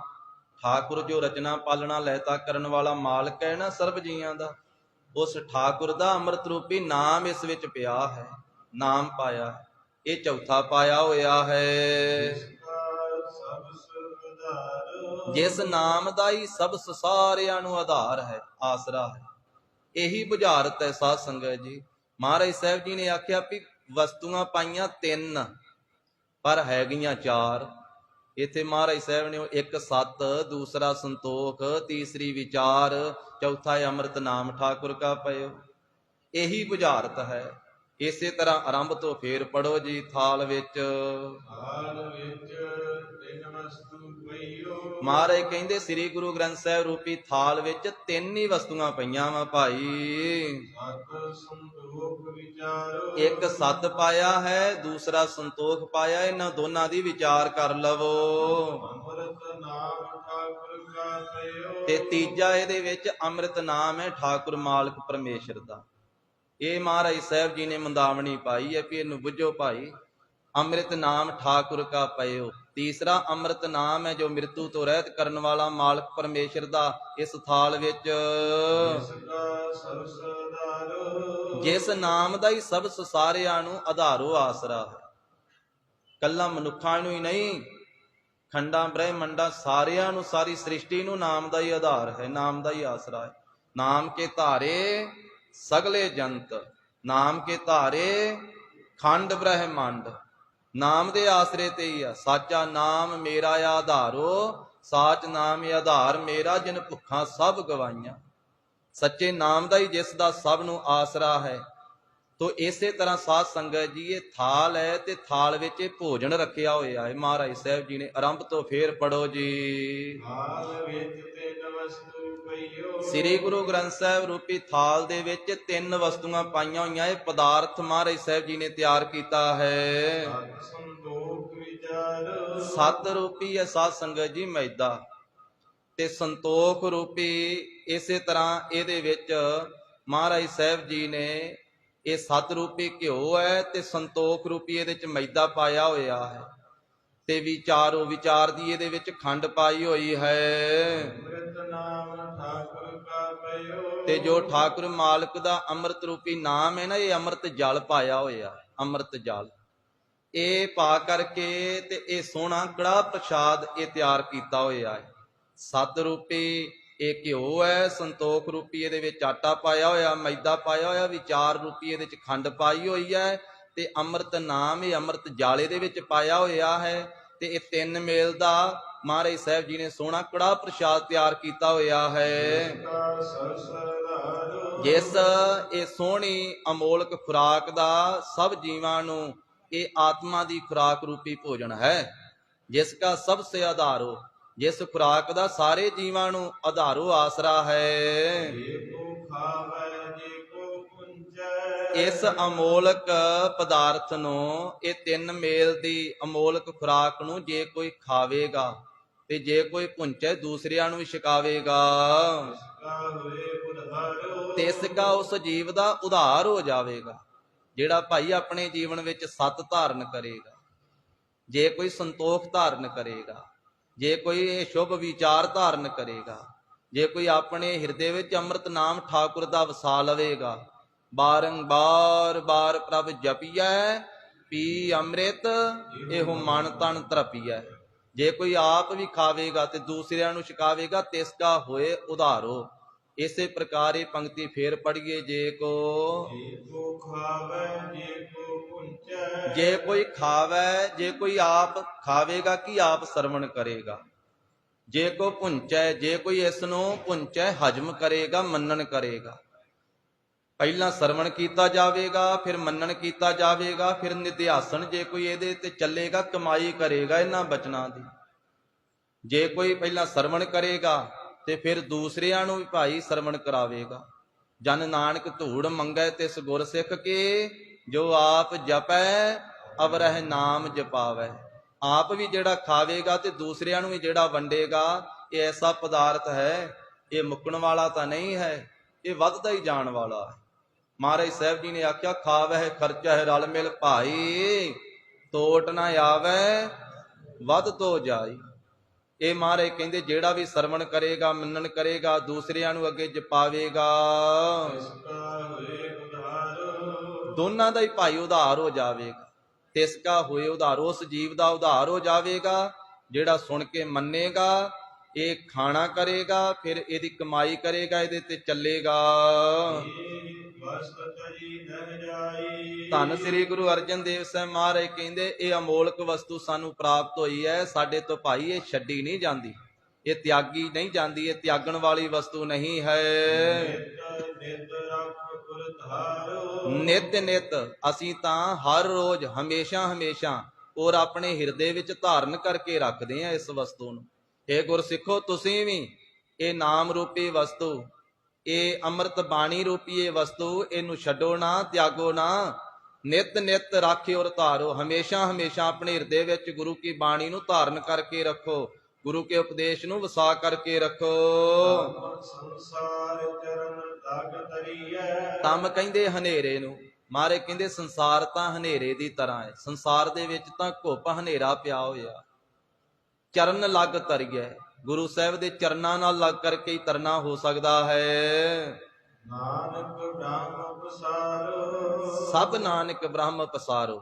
ਮਾਰੇ ਕਹਿੰਦੇ ਜਦੋਂ ਗੁਰੂ ਰਾਮਦਾਸ ਸਾਹਿਬ ਪਿਤਾ ਸਤਿਗੁਰੂ ਜੀ ਦੇ ਚਰਨਾਂ ਨਾਲ ਲੱਗੇ ਨਾ, ਫਿਰ ਸਭ ਪਾਸੇ ਬ੍ਰਹਮ ਦਾ ਹੀ ਪਸਾਰਾ ਵੇਖਿਆ ਹੈ। ਫਿਰ ਵੇਖਿਆ ਹੈ ਸਭ ਗੋਬਿੰਦ ਹੈ, ਸਭ ਗੋਬਿੰਦ ਹੈ, ਗੋਬਿੰਦ ਬਿਨ ਨਹੀਂ ਕੋਈ। ਸੂਤ ਏਕ ਮਨ ਸਤ ਸਹੰਸ ਜੈਸੇ, ਓਤ ਪੋਤ ਪ੍ਰਭ ਸੋਈ। ਇੱਕੋ ਹੀ ਸੂਤ ਵਿੱਚ ਜਿਵੇਂ ਸੈਂਕੜੇ ਹਜ਼ਾਰਾਂ ਮਣਕੇ ਹੁੰਦੇ ਆ, ਇਸੇ ਤਰ੍ਹਾਂ ਸਾਰੇ ਜੀਵ ਮਣਕਿਆਂ ਦੀ ਤਰ੍ਹਾਂ ਵਾ, ਤੇ ਸਾਰਿਆਂ ਦੇ ਵਿੱਚ ਸੂਤ ਦੀ ਤਰ੍ਹਾਂ ਇੱਕੋ ਹੀ ਹੈ ਪ੍ਰਭੂ ਪਰਮੇਸ਼ਰ। ਬ੍ਰਹਮ ਦੀਸੈ ਬ੍ਰਹਮ ਸੁਣੀਐ, ਏਕ ਏਕ ਵਖਾਣੀਐ, ਆਤਮ ਪਸਾਰਾ ਕਰਨ ਹਾਰਾ, ਪ੍ਰਭ ਬਿਨਾ ਨਹੀਂ ਜਾਣੀਐ। ਇਹ ਸੰਸਾਰ ਤੇ ਤਮ ਅੰਧਕਾਰ ਹਨੇਰੇ ਵਿੱਚ ਹੈ, ਅਗਿਆਨਤਾ ਦਾ ਅੰਧੇਰਾ ਹੈ ਸੰਸਾਰ ਦੇ ਵਿੱਚ, ਤੇ ਗੁਰੂ ਸਾਹਿਬ ਤੋਂ ਬਿਨਾਂ ਹਨੇਰਾ ਦੂਰ ਨਹੀਂ ਹੋ ਸਕਦਾ। ਗੁਰ ਬਿਨ ਘੋਰ ਅੰਧਾਰ, ਗੁਰੂ ਬਿਨ ਸਮਝ ਨਾ ਆਵੇ। ਗੁਰ ਬਿਨ ਸੁਰਤ ਨਾ ਸਿੱਧ, ਗੁਰੂ ਬਿਨ ਮੁਕਤ ਨਾ ਪਾਵੇ।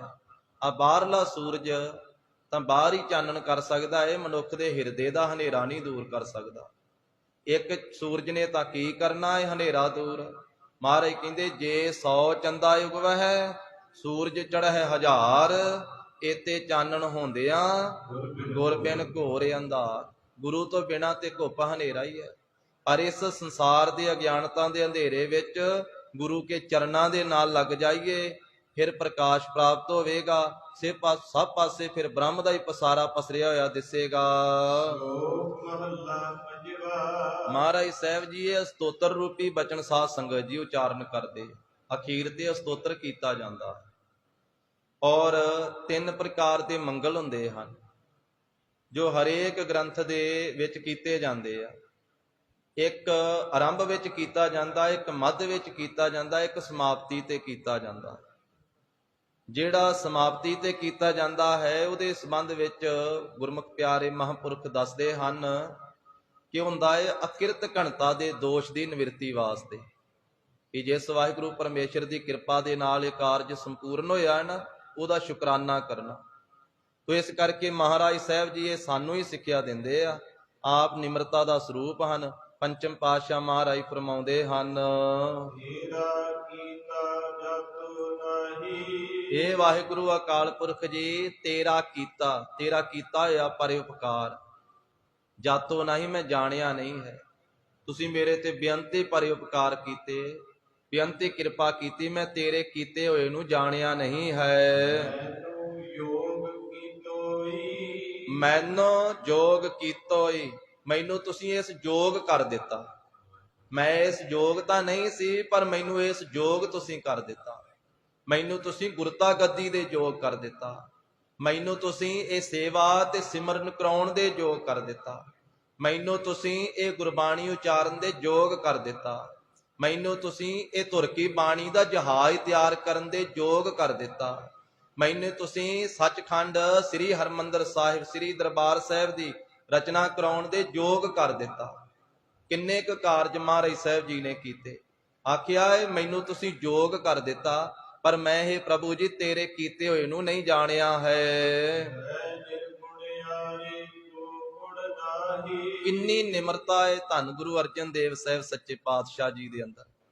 ਕਹਿੰਦੇ ਮੈਂ ਤਾਂ ਨਿਰਗੁਣਿਆਰਾ ਹਾਂ, ਮੈਂ ਤੇ ਗੁਣਾ ਤੋਂ ਹੀਣਾ ਹਾਂ। ਮੈਂ ਤਾਂ ਨਿਰਗੁਣਤਾਈ ਦਾ ਆਰਾ ਨਾਮ ਹੁੰਦਾ ਆਲਾ, ਮੈਂ ਤਾਂ ਨਿਰਗੁਣਤਾਈ ਦਾ ਘਰ ਹੀ ਹਾਂ। ਭਾਵ ਮੇਰੇ ਵਿੱਚ ਤਾਂ ਕੋਈ ਵੀ ਗੁਣ ਨਹੀਂ ਹੈ। ਜਿਵੇਂ ਆਪਾਂ ਰਹਿਰਾਸ ਸਾਹਿਬ ਜੀ ਦਾ ਪਾਠ ਕਰਦੇ ਹਾਂ ਤੇ ਉੱਥੇ ਵੀ ਪੰਚਮ ਪਾਤਸ਼ਾਹ ਦਾ ਬਚਨ ਪੜ੍ਹਦੇ ਹਾਂ। ਉਹਦੇ ਚ ਮਹਾਰਾਜ ਕਹਿੰਦੇ ਜਪ ਤਪ ਸੰਜਮ ਧਰਮ ਨਾ ਕਮਾਇਆ, ਸੇਵਾ ਸਾਧ ਨਾ ਜਾਣਿਆ ਹਰ ਰਾਇਆ। ਕਹੋ ਨਾਨਕ ਹਮ ਨੀਚ ਕਰਮਾ, ਸਰਨ ਪਰੇ ਕੀ ਰੱਖੋ ਸ਼ਰਮਾ। ਕੀ ਗੁਰੂ ਅਰਜਨ ਸਾਹਿਬ ਜੀ ਨੇ ਜਪ ਨਹੀਂ ਕੀਤਾ, ਤਪ ਨਹੀਂ ਕੀਤਾ, ਕੀ ਸੰਜਮ ਨਹੀਂ ਰੱਖਿਆ, ਕੀ ਧਰਮ ਨਹੀਂ ਕਮਾਇਆ? ਜਪ ਕਰਨ ਵਾਲਾ ਤੇ ਕੋਈ ਗੁਰੂ ਅਰਜਨ ਸਾਹਿਬ ਮਹਾਰਾਜ ਵਰਗਾ ਹੋ ਹੀ ਨਹੀਂ ਸਕਦਾ। ਤਪ ਗੁਰ ਸੇਵਾ ਤਪਾ ਸਿਰ ਤਪ ਸਾਰ, ਗੁਰੂ ਅਰਜਨ ਸਾਹਿਬ ਮਹਾਰਾਜ ਵਰਗਾ ਤਪ ਕਿਹਨੇ ਕਰ ਲੈਣਾ? ਤੇ ਸੰਜਮੀ ਗੁਰੂ ਅਰਜਨ ਸਾਹਿਬ ਮਹਾਰਾਜ ਵਰਗਾ ਕੌਣ ਹੋ ਸਕਦਾ ਹੈ? ਤੇ ਧਰਮੀ ਗੁਰੂ ਅਰਜਨ ਸਾਹਿਬ ਮਹਾਰਾਜ ਵਰਗਾ ਕੌਣ ਹੋ ਸਕਦਾ ਹੈ? ਪਰ ਮਹਾਰਾਜ ਸਾਨੂੰ ਸਿੱਖਿਆ ਦਿੰਦੇ, ਭਾਈ ਕਰਨਾ ਸਭ ਕੁਝ ਹੈ, ਪਰ ਹੰਕਾਰ ਨਹੀਂ ਕਰਨਾ। ਆਪਣੇ ਆਪ ਕੁਝ ਵੀ ਨਹੀਂ ਕੀਤਾ ਕਰਾਇਆ ਜਾ ਸਕਦਾ। ਇਹ ਸਦਾ ਵਾਸਤੇ ਬੇਨਤੀ ਕਰਦੇ ਰਹਿਣਾ, ਤੁਧ ਆਗਿਆ ਅਰਦਾਸ ਹਮਾਰੀ, ਜੀਉ ਪਿੰਡ ਸਭ ਤੇਰਾ, ਕਹੋ ਨਾਨਕ ਸਭ ਤੇਰੀ ਵਡਿਆਈ, ਕੋਈ ਨਾਉ ਨਾ ਜਾਣੈ ਮੇਰਾ। ਮਹਾਰਾਜ ਕਹਿੰਦੇ ਚੰਗਾ ਕਰਮ ਕਰਕੇ ਜੇ ਹੰਕਾਰ ਕਰ ਲਈਏ ਨਾ, ਉਹ ਚੰਗੇ ਕਰਮ ਦਾ ਹੰਕਾਰ ਵੀ ਬੰਧਨ ਬਣ ਜਾਂਦਾ ਹੈ। ਕਰਮ ਚੰਗਾ ਹੈ ਪਰ ਉਹਦਾ ਹੰਕਾਰ ਹੁੰਦਾ ਹੀ ਚੰਗੇ ਕਰਮ ਦਾ ਵਾ, ਮਾੜੇ ਦਾ ਕਿਸੇ ਨੇ ਕੀ ਕਰ ਲੈਣਾ। ਇਸ ਕਰਕੇ ਸੁਖਮਨੀ ਸਾਹਿਬ ਦੇ ਵਿੱਚ ਮਹਾਰਾਜ ਸਾਹਿਬ ਨੇ 12ਵੀਂ ਅਸ਼ਟਪਦੀ ਵਿੱਚ ਫਰਮਾਇਆ ਕਿ ਕਰਮ ਤਾਂ ਚੰਗੇ ਕਰੋ ਪਰ ਕਰਮਵੰਤ ਨਾ ਕਹਾਓ। ਸੇਵਾ ਕਰੋ, ਸਿਮਰਨ ਕਰੋ, ਜਪ ਕਰੋ, ਤਪ ਕਰੋ, ਦਾਨ ਕਰੋ, ਪੁੰਨ ਕਰੋ। ਦਾਨ ਕਰੋ ਪਰ ਦਾਨੀ ਨਾ ਕਹਾਓ। ਸੇਵਾ ਕਰੋ ਪਰ ਸੇਵਾਦਾਰ ਨਾ ਕਹਾਓ। ਕਥਾ ਕਰੋ ਪਰ ਆਪਣੇ ਆਪ ਨੂੰ ਇਹ ਨਹੀਂ ਕਿ ਇੱਛਾ ਐਸੀ ਬਣੀ ਰਹੇ ਕਿ ਮੈਨੂੰ ਵੱਡਾ ਹੀ ਗਿਆਨੀ ਆਖਣ। ਮੈਨੂੰ ਵੱਡਾ ਹੀ ਕਥਾਵਾਚਕ ਕਹਿਣ, ਮੈਂ ਵੱਡਾ ਰਾਗੀ। ਮਹਾਰਾਜ ਕਹਿੰਦੇ ਜਦੋਂ ਇਹ ਵੱਡਾ ਪੁਣਾ ਆ ਜਾਵੇ ਨਾ, ਗਰੀਬ ਨਵਾਜ ਸਾਹਿਬ ਜੀ ਫਰਮਾਉਂਦੇ, ਆਪਸ ਕਉ ਕਰਮਵੰਤ ਕਹਾਵੈ। ਸੁਖਮਨੀ ਸਾਹਿਬ ਦੇ ਵਿੱਚ ਜਿਹਦਾ ਸ਼ਲੋਕ ਹੈ, ਸੁਖੀ ਬਸੈ ਮਸਕੀਨੀਆਂ ਆਪ ਨਿਵਾਰ ਤਲੇ, ਵੱਡੇ ਵੱਡੇ ਅਹੰਕਾਰੀਆ ਨਾਨਕ ਗਰਭ ਗਲੇ। ਫਿਰ ਅੱਗੇ ਬੜਾ ਖੁਲਾਸਾ ਕੀਤਾ, ਜਿਸ ਕੇ ਅੰਤਰ ਰਾਜ ਅਭਿਮਾਨ, ਸੋ ਨਰਕ ਪਾਤੀ ਹੋਵਤ ਸਵਾਨ, ਜੋ ਜਾਣੈ ਮੈਂ ਜੋਬਨਵੰਤ, ਸੋ ਹੋਵਤ ਬਿਸ਼ਟਾ ਕਾ ਜੰਤ। ਅੱਗੇ ਕਿਹਾ, ਆਪਸ ਕਉ ਕਰਮਵੰਤ ਕਹਾਵੇ। ਚੰਗਾ ਕਰਮ ਕਰਨ ਵਾਸਤੇ ਤਾਂ ਹਰੇਕ ਸ਼ਬਦ ਵਿੱਚ ਕਹਿੰਦੇ ਆ ਕਿ ਚੰਗੇ ਕਰਮ ਕਰੋ, ਮਾੜੇ ਕਰਮਾਂ ਦਾ ਤਿਆਗ ਕਰੋ। ਪਰ ਮਹਾਰਾਜ ਕਹਿੰਦੇ ਚੰਗਾ ਕਰਮ ਕਰਕੇ ਫਿਰ ਕਹਾ ਨਾ, ਕੁਝ ਬਣ ਨਾ, ਆਪਣੇ ਆਪ ਨੂੰ ਨੀਵਾਂ ਰੱਖ। ਇਥੋਂ ਤੇ ਕਹਿ ਦਿੱਤਾ ਵਾ, ਮੁਰਦਾ ਹੋਏ ਮੁਰੀਦ, ਕਿ ਮੁਰਦੇ ਦੇ ਤੋਲੋ ਨੀਵਾਂ। ਨੀਵਾਂ ਕਿੰਨਾ ਕੁ ਹੋਵਾਂ ਮਹਾਰਾਜ? ਕਹਿੰਦੇ ਵੀ ਆਪਣੇ ਆਪ ਨੂੰ ਮੇਟ ਹੀ ਦੇ, ਫਿਰ ਇੱਥੇ ਪ੍ਰਵਾਨ ਹੋਵੇਗਾ। ਪਹਿਲਾ ਮਰਨ ਕਬੂਲ, ਜੀਵਨ ਕੀ ਛੱਡ ਆਸ, ਹੋ ਸਭਨਾ ਕੀ ਰੇਣਕਾ, ਤੋ ਆਓ ਹਮਾਰੇ ਪਾਸ। ਤੋ ਗਰੀਬ ਨਵਾਜ ਕਹਿੰਦੇ ਜਿਹੜਾ ਆਪਣੇ ਆਪ ਨੂੰ ਕਰਮਵੰਤ ਕਹਾਉਂਦਾ ਹੈ ਨਾ, ਉਹਦੇ ਚੰਗੇ ਕਰਮਾਂ ਦਾ ਹੰਕਾਰ ਵੀ ਉਹਨੂੰ ਲੈ ਡੁੱਬਦਾ ਹੈ। ਆਪਸ ਕਉ ਕਰਮਵੰਤ ਕਹਾਵੇ, ਜਨਮ ਮਰੈ ਬਹੁ ਜੋਨ ਭਰਮਾਵੇ। ਧਨ ਭੂਮਿਕਾ ਜੋ ਕਰੈ ਗੁਮਾਨ, ਸੋ ਮੂਰਖ ਅੰਧਾ ਅਗਿਆਨ। ਜਿਹਦੇ ਉੱਤੇ ਕਿਰਪਾ ਹੁੰਦੀ ਉਹਨੂੰ ਕੀ ਦਾਤ ਮਿਲਦੀ ਹੈ? ਮਹਾਰਾਜ ਕਹਿੰਦੇ, ਕਰ ਕਿਰਪਾ ਜਿਸ ਕੈ ਹਿਰਦੈ ਗਰੀਬੀ ਬਸਾਵੇ। ਇੱਕ ਬਾਹਰ ਦੀ ਗਰੀਬੀ ਹੁੰਦੀ, ਬਾਹਰੋਂ ਝੁਕਣਾ, ਪਰ ਬਾਹਰੋਂ ਵੀ ਉਹ ਝੁਕ ਸਕਦਾ ਜਿਹਦੇ ਅੰਦਰ ਗਰੀਬੀ ਹੋਵੇ। ਕਰ ਕਿਰਪਾ ਜਿਸ ਕੈ ਹਿਰਦੈ ਗਰੀਬੀ ਬਸਾਵੇ, ਨਾਨਕ ਈਹਾ ਮੁਕਤ ਆਗੇ ਸੁਖ ਪਾਵੇ। ਉਹ ਇੱਥੇ ਹੀ ਮੁਕਤ ਹੋ ਜਾਂਦਾ, ਜਿਉਂਦਿਆਂ ਹੀ ਮੁਕਤ ਹੋ ਜਾਂਦਾ, ਤੇ ਅੱਗੇ ਵੀ ਸੁਖ ਪਾਉਂਦਾ ਹੈ। ਤੋ ਗਰੀਬ ਨਵਾਜ ਸਾਹਿਬ ਸੱਚੇ ਪਾਤਸ਼ਾਹ ਜੀ ਕਹਿੰਦੇ ਹਨ, ਮੈਂ ਨਿਰਗੁਣ ਆਰੇ ਕੋ ਗੁਣ ਨਾਹੀ। ਕਿ ਪ੍ਰਭੂ ਜੀ ਮੈਂ ਤਾਂ ਨਿਰਗੁਣੀ ਆਰਾ ਜੀਵ ਹਾਂ, ਮੇਰੇ ਵਿੱਚ ਕੋਈ ਵੀ ਗੁਣ ਨਹੀਂ ਹੈ। ਆਪ ਜੀ ਨੇ ਆਪ ਹੀ ਕਿਰਪਾ ਕੀਤੀ ਹੈ, ਆਪੇ ਹੀ ਆਪ ਜੀ ਨੂੰ ਤਰਸ ਪੈ ਗਿਆ ਮੇਰੇ ਤੇ। ਆਪ ਜੀ ਨੇ ਤਰਸ ਹੀ ਕਰ ਦਿੱਤਾ ਹੈ, ਇਸ ਕਰਕੇ ਮੈਨੂੰ ਜੋਗ ਕਰ ਦਿੱਤਾ ਹੈ। ਇਹ ਪ੍ਰਭੂ ਜੀ ਜਦੋਂ ਆਪ ਜੀ ਦੇ ਹਿਰਦੇ ਵਿੱਚ ਤਰਸ ਦਾ ਨਿਵਾਸ ਪਿਆ, ਤਰਸ ਦਾ ਨਿਵਾਸ ਹੋਇਆ ਆਪ ਜੀ ਦੇ ਹਿਰਦੇ ਵਿੱਚ, ਜਦੋਂ ਤਰਸ ਆਇਆ ਨਾ ਮੇਰੇ ਉੱਤੇ, ਤੇ ਫਿਰ ਮਿਹਰਾਮਤ ਹੋਈ, ਅਮਿਤ ਰਹਿਮਤ ਹੋ ਗਈ ਮੇਰੇ ਉੱਤੇ।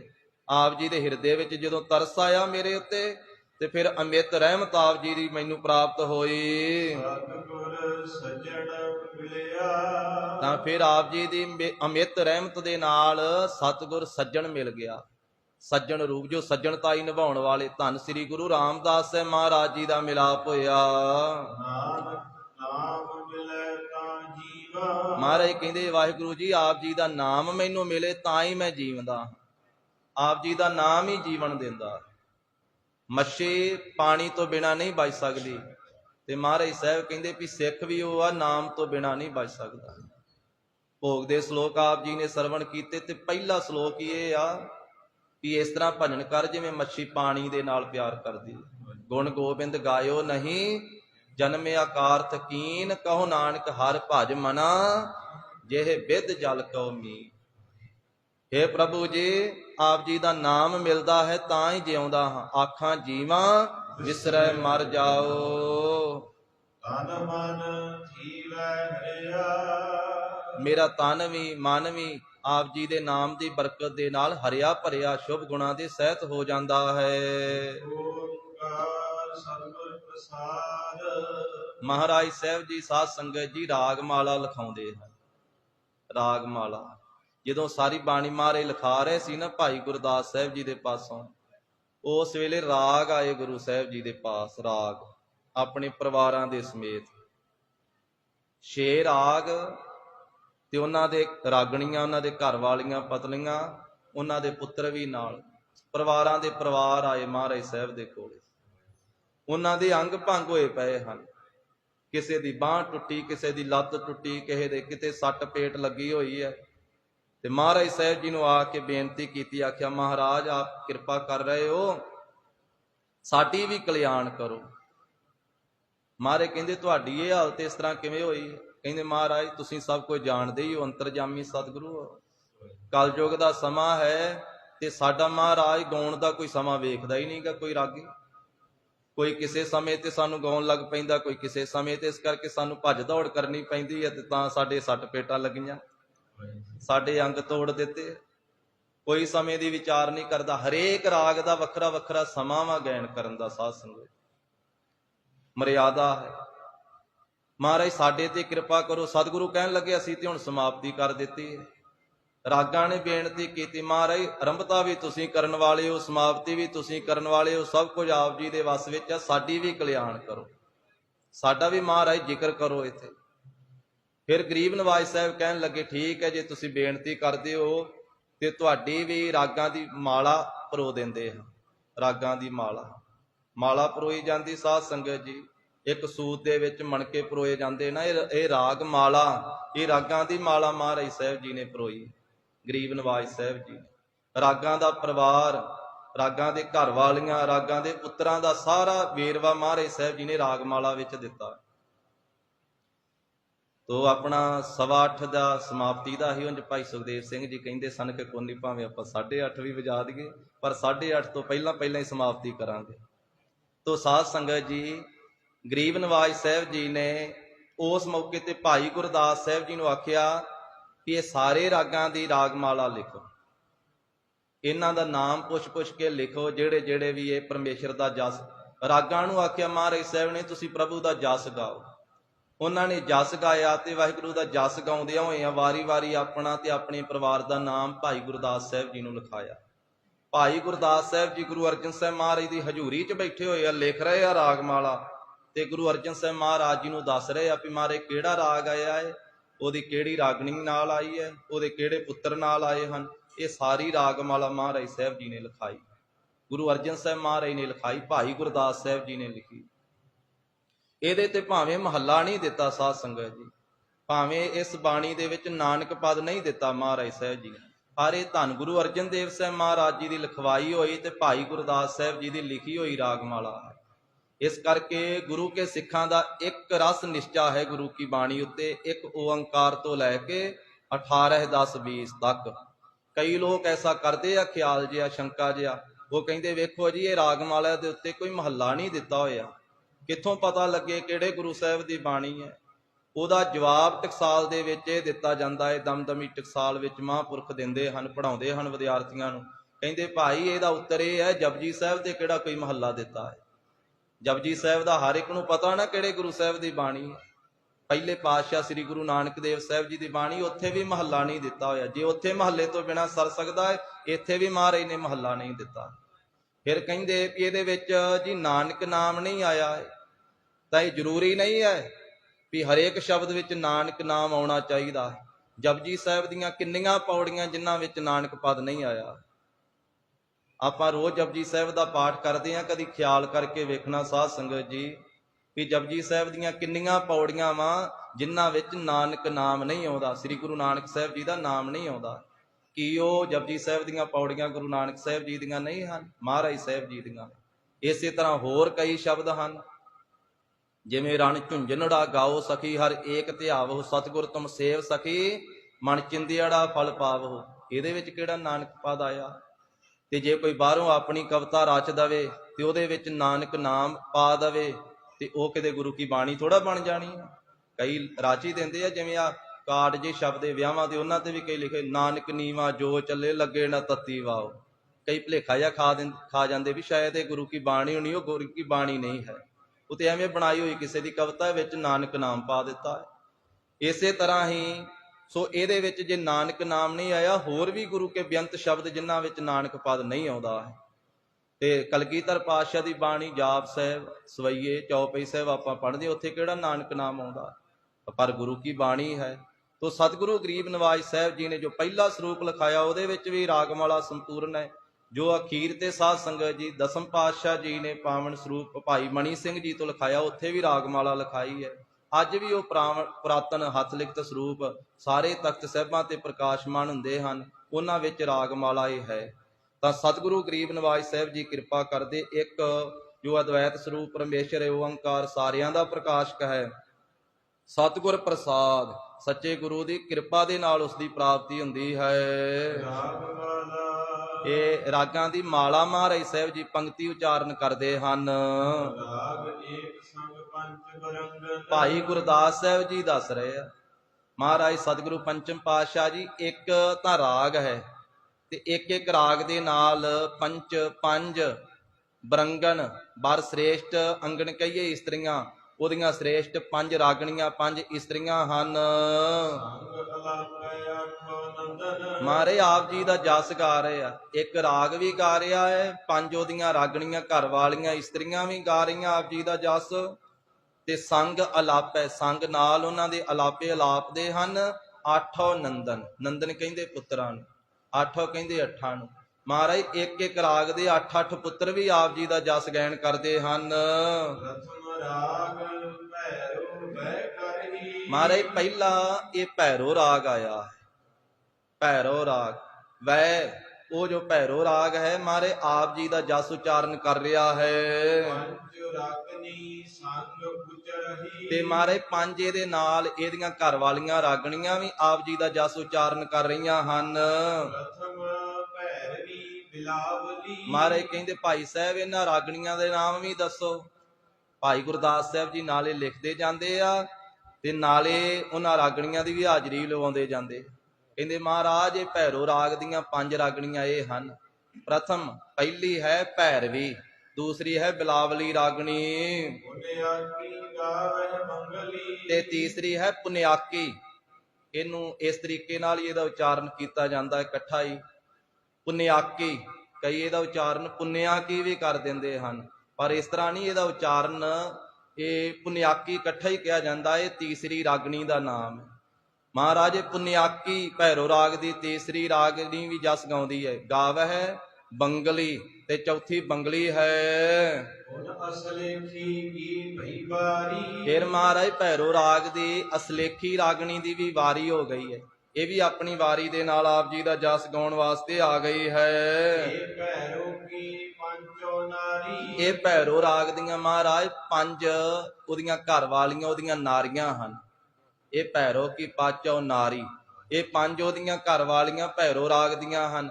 ਅੱਗੇ ਮਹਾਰਾਜ ਇਹਦੇ 8 ਪੁੱਤਰਾਂ ਦੇ ਨਾਮ ਸੁਣੋ ਭੈਰੋ ਰਾਗ ਦੇ। ਪੰਚਮ ਹਰਖ ਦਸਾਖ ਸੁਨਾਵਹਿ ਪਹਿਲਾ ਪੁੱਤਰ ਹੈ ਪੰਚਮ, ਦੂਸਰਾ ਹੈ ਹਰਖ, ਤੀਸਰਾ ਹੈ ਦਿਸਾਖ। ਇਹ ਮਾਰੇ ਆਪ ਜੀ ਦੇ ਜਸ ਨੂੰ ਸੁਣਾ ਰਹੇ ਹਨ ਉਚਾਰਨ ਕਰਕੇ। ਬੰਗਾਲਮ ਮਦ ਮਾਦ ਲੁਗਾਵਹਿ ਚੌਥਾ ਹੈ ਬੰਗਾਲਮ, ਪੰਜਵਾਂ ਹੈ ਮੱਧ, ਤੇ ਛੇਵਾਂ ਹੈ ਮਾਧਵ। ਇਹ ਆਪ ਜੀ ਦੇ ਜਸ ਨੂੰ ਗਾ ਰਹੇ ਹਨ। ਲਲਤ ਬਿਲਾਵਲ ਗਾਵਹੀ ਤੇ ਇਸੇ ਤਰ੍ਹਾਂ ਛੇਵਾਂ, ਫਿਰ ਸਤਵਾਂ ਹੈ ਲਲਿਤ, ਤੇ 8ਵਾਂ ਹੈ ਬਿਲਾਵਲ। ਸੋ ਪਿੱਛੇ ਬਿਲਾਵਲੀ ਆਇਆ ਨਾ, ਉਹ ਰਾਗਣੀ ਦਾ ਨਾਮ ਸੀ, ਇੱਥੇ ਬਿਲਾਵਲ ਆ ਗਿਆ। ਬਿਲਾਵਲ ਭੈਰੋ ਰਾਗ ਦੇ ਪੁੱਤਰ ਦਾ ਨਾਮ ਹੈ, 8ਵੇਂ ਪੁੱਤਰ ਦਾ ਨਾਮ। ਲਲਿਤ ਬਿਲਾਵਲ ਗਾਵਹੀ, ਲਲਿਤ ਵੀ 7ਵਾਂ ਪੁੱਤਰ ਭੈਰੋ ਰਾਗ ਦਾ, ਤੇ ਬਿਲਾਵਲ 8ਵਾਂ ਪੁੱਤਰ ਹੈ ਭੈਰੋ ਰਾਗ ਦਾ। ਇਹ ਵੀ ਮਹਾਰਾਜ ਗਾਉਂਦੇ ਆਪਣੀ ਆਪਣੀ ਭਾਂਤ, ਇਹ ਆਪਣੇ ਆਪਣੇ ਤਰੀਕੇ ਨਾਲ ਆਪਣੇ ਆਪਣੇ ਤਰ੍ਹਾਂ ਨਾਲ ਆਪ ਜੀ ਦਾ ਜਸ ਪਰਮੇਸ਼ਰ ਦਾ ਗਾ ਰਹੇ ਹਨ। ਅਸ਼ਟ ਪੁੱਤਰ ਭੈਰਵ ਕੇ ਗਾਵਹਿ ਕੇ ਤੇ ਹੀ ਲੱਗ ਜਾਂਦਾ ਵਿਸਰਾਮ। ਅਸ਼ਟ ਪੁੱਤਰ ਭੈਰਵ ਕੇ, ਮਹਾਰਾਜ ਇਹ 8 ਪੁੱਤਰ ਭੈਰਵ ਰਾਗ ਦੇ ਹਨ, ਭੈਰੋ ਰਾਗ ਦੇ ਹਨ। ਗਾਵਹਿ ਗਾਇਨ ਪਾਤਰ ਇਹ ਗਾ ਰਹੇ ਹਨ, ਇਹ ਗਾਇਨ ਕਰਨ ਦੇ ਪਾਤਰ ਅਧਿਕਾਰੀ ਬਣ ਕੇ, ਇਹ ਪਾਤਰ ਭਾਂਡੇ ਬਣ ਕੇ, ਯੋਗ ਅਧਿਕਾਰੀ ਬਣ ਕੇ ਨਾ, ਇਹ ਮਾਰੇ ਆਪ ਜੀ ਦਾ ਜਸ ਗਾ ਰਹੇ ਹਨ। ਦੀਆ ਮਾਲ ਕੌਸਕ ਆਲਾਪਹਿ ਮਹਾਰਾਜ ਦੂਸਰਾ ਰਾਗ ਆ ਗਿਆ ਜੀ ਆਪ ਜੀ ਦਾ ਜਸ ਗਾਉਣ ਵਾਸਤੇ, ਦੁਤੀਆ।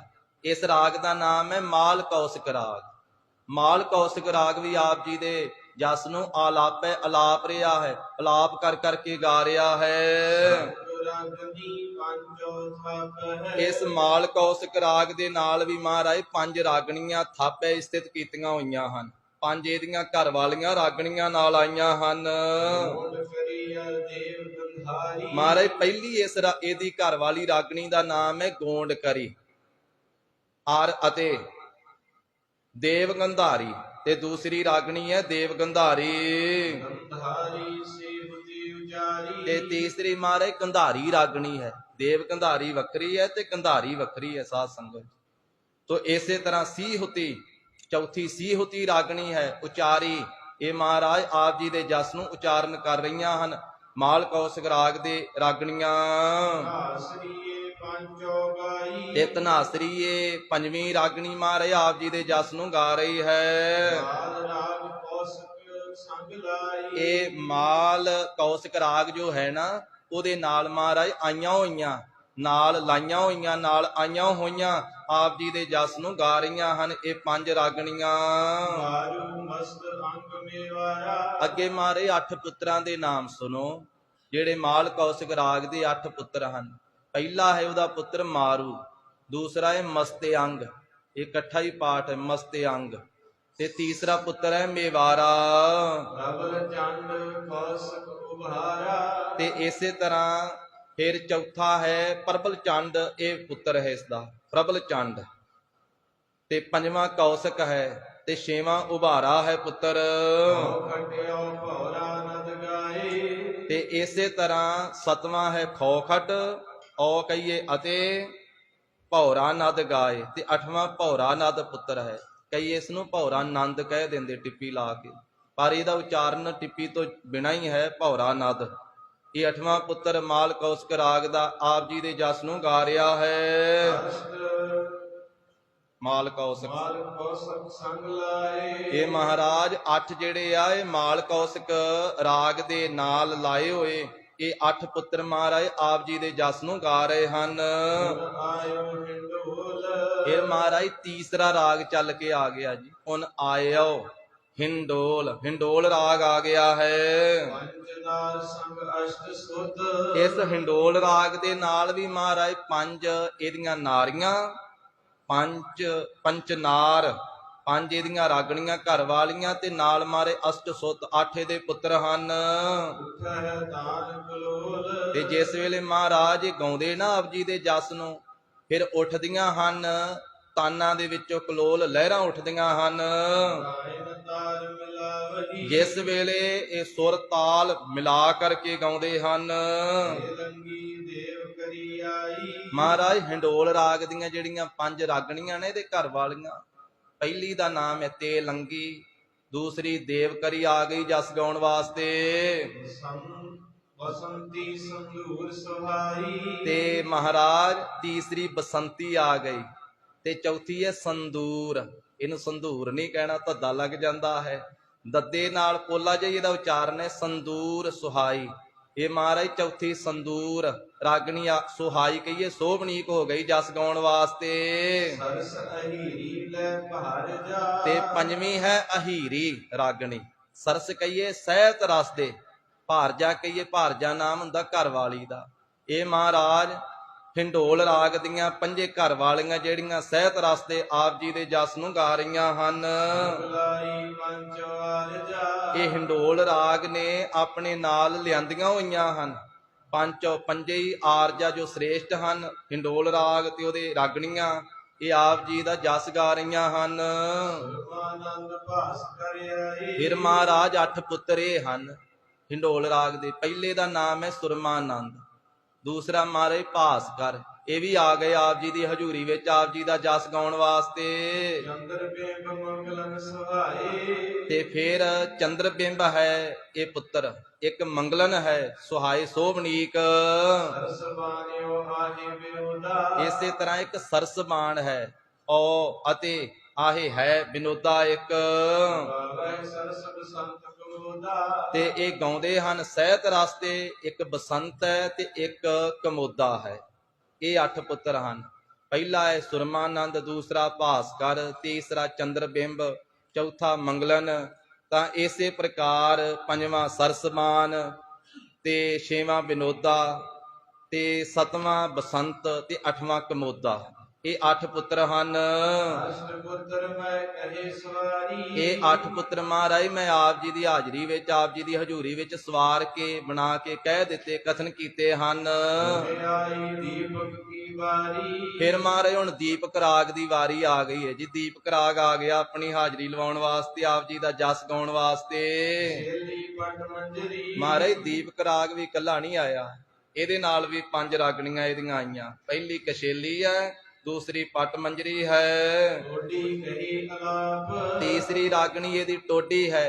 ਕਹਿ ਰਹੀਆਂ ਆਪ ਜੀ ਦੇ ਜਸ ਨੂੰ ਅਲਾਪ ਕਰਕੇ। ਆਮਦੀਓ ਗੁਜ਼ਰੀ ਮਹਾਰਾਜ ਚੌਥੀ ਕਾਮੋਦੀ ਹੈ ਔ ਅਤੇ ਗੂਜਰੀ ਪੰਜਵੀਂ ਗੂਜਰੀ ਹੈ। ਸੰਗ ਦੀਪਕ ਕੇ ਥਾਪ ਇਹ ਮਾਰੇ ਦੀਪਕ ਰਾਗ ਦੇ ਨਾਲ ਥਾਪ ਸਥਿਤ ਕੀਤੀਆਂ ਹੋਈਆਂ ਹਨ। ਆਲੰਕਾ ਕੁੰਤਲਿਓ ਰਮਾ ਮਹਾਰਾਜ ਹੁਣ ਦੀਪਕ ਰਾਗ ਦੇ 8 ਪੁੱਤਰਾਂ ਦੇ ਨਾਮ ਸੁਣੋ ਜੀ, ਜੋ ਆਪ ਜੀ ਦਾ ਜਸ ਗਾ ਰਹੇ। ਪਹਿਲਾ ਹੈ ਕਾਲੰਕਾ, ਦੂਸਰਾ ਹੈ ਕੁੰਤਲ ਅਤੇ ਫਿਰ ਤੀਸਰਾ ਰਾਮਾ।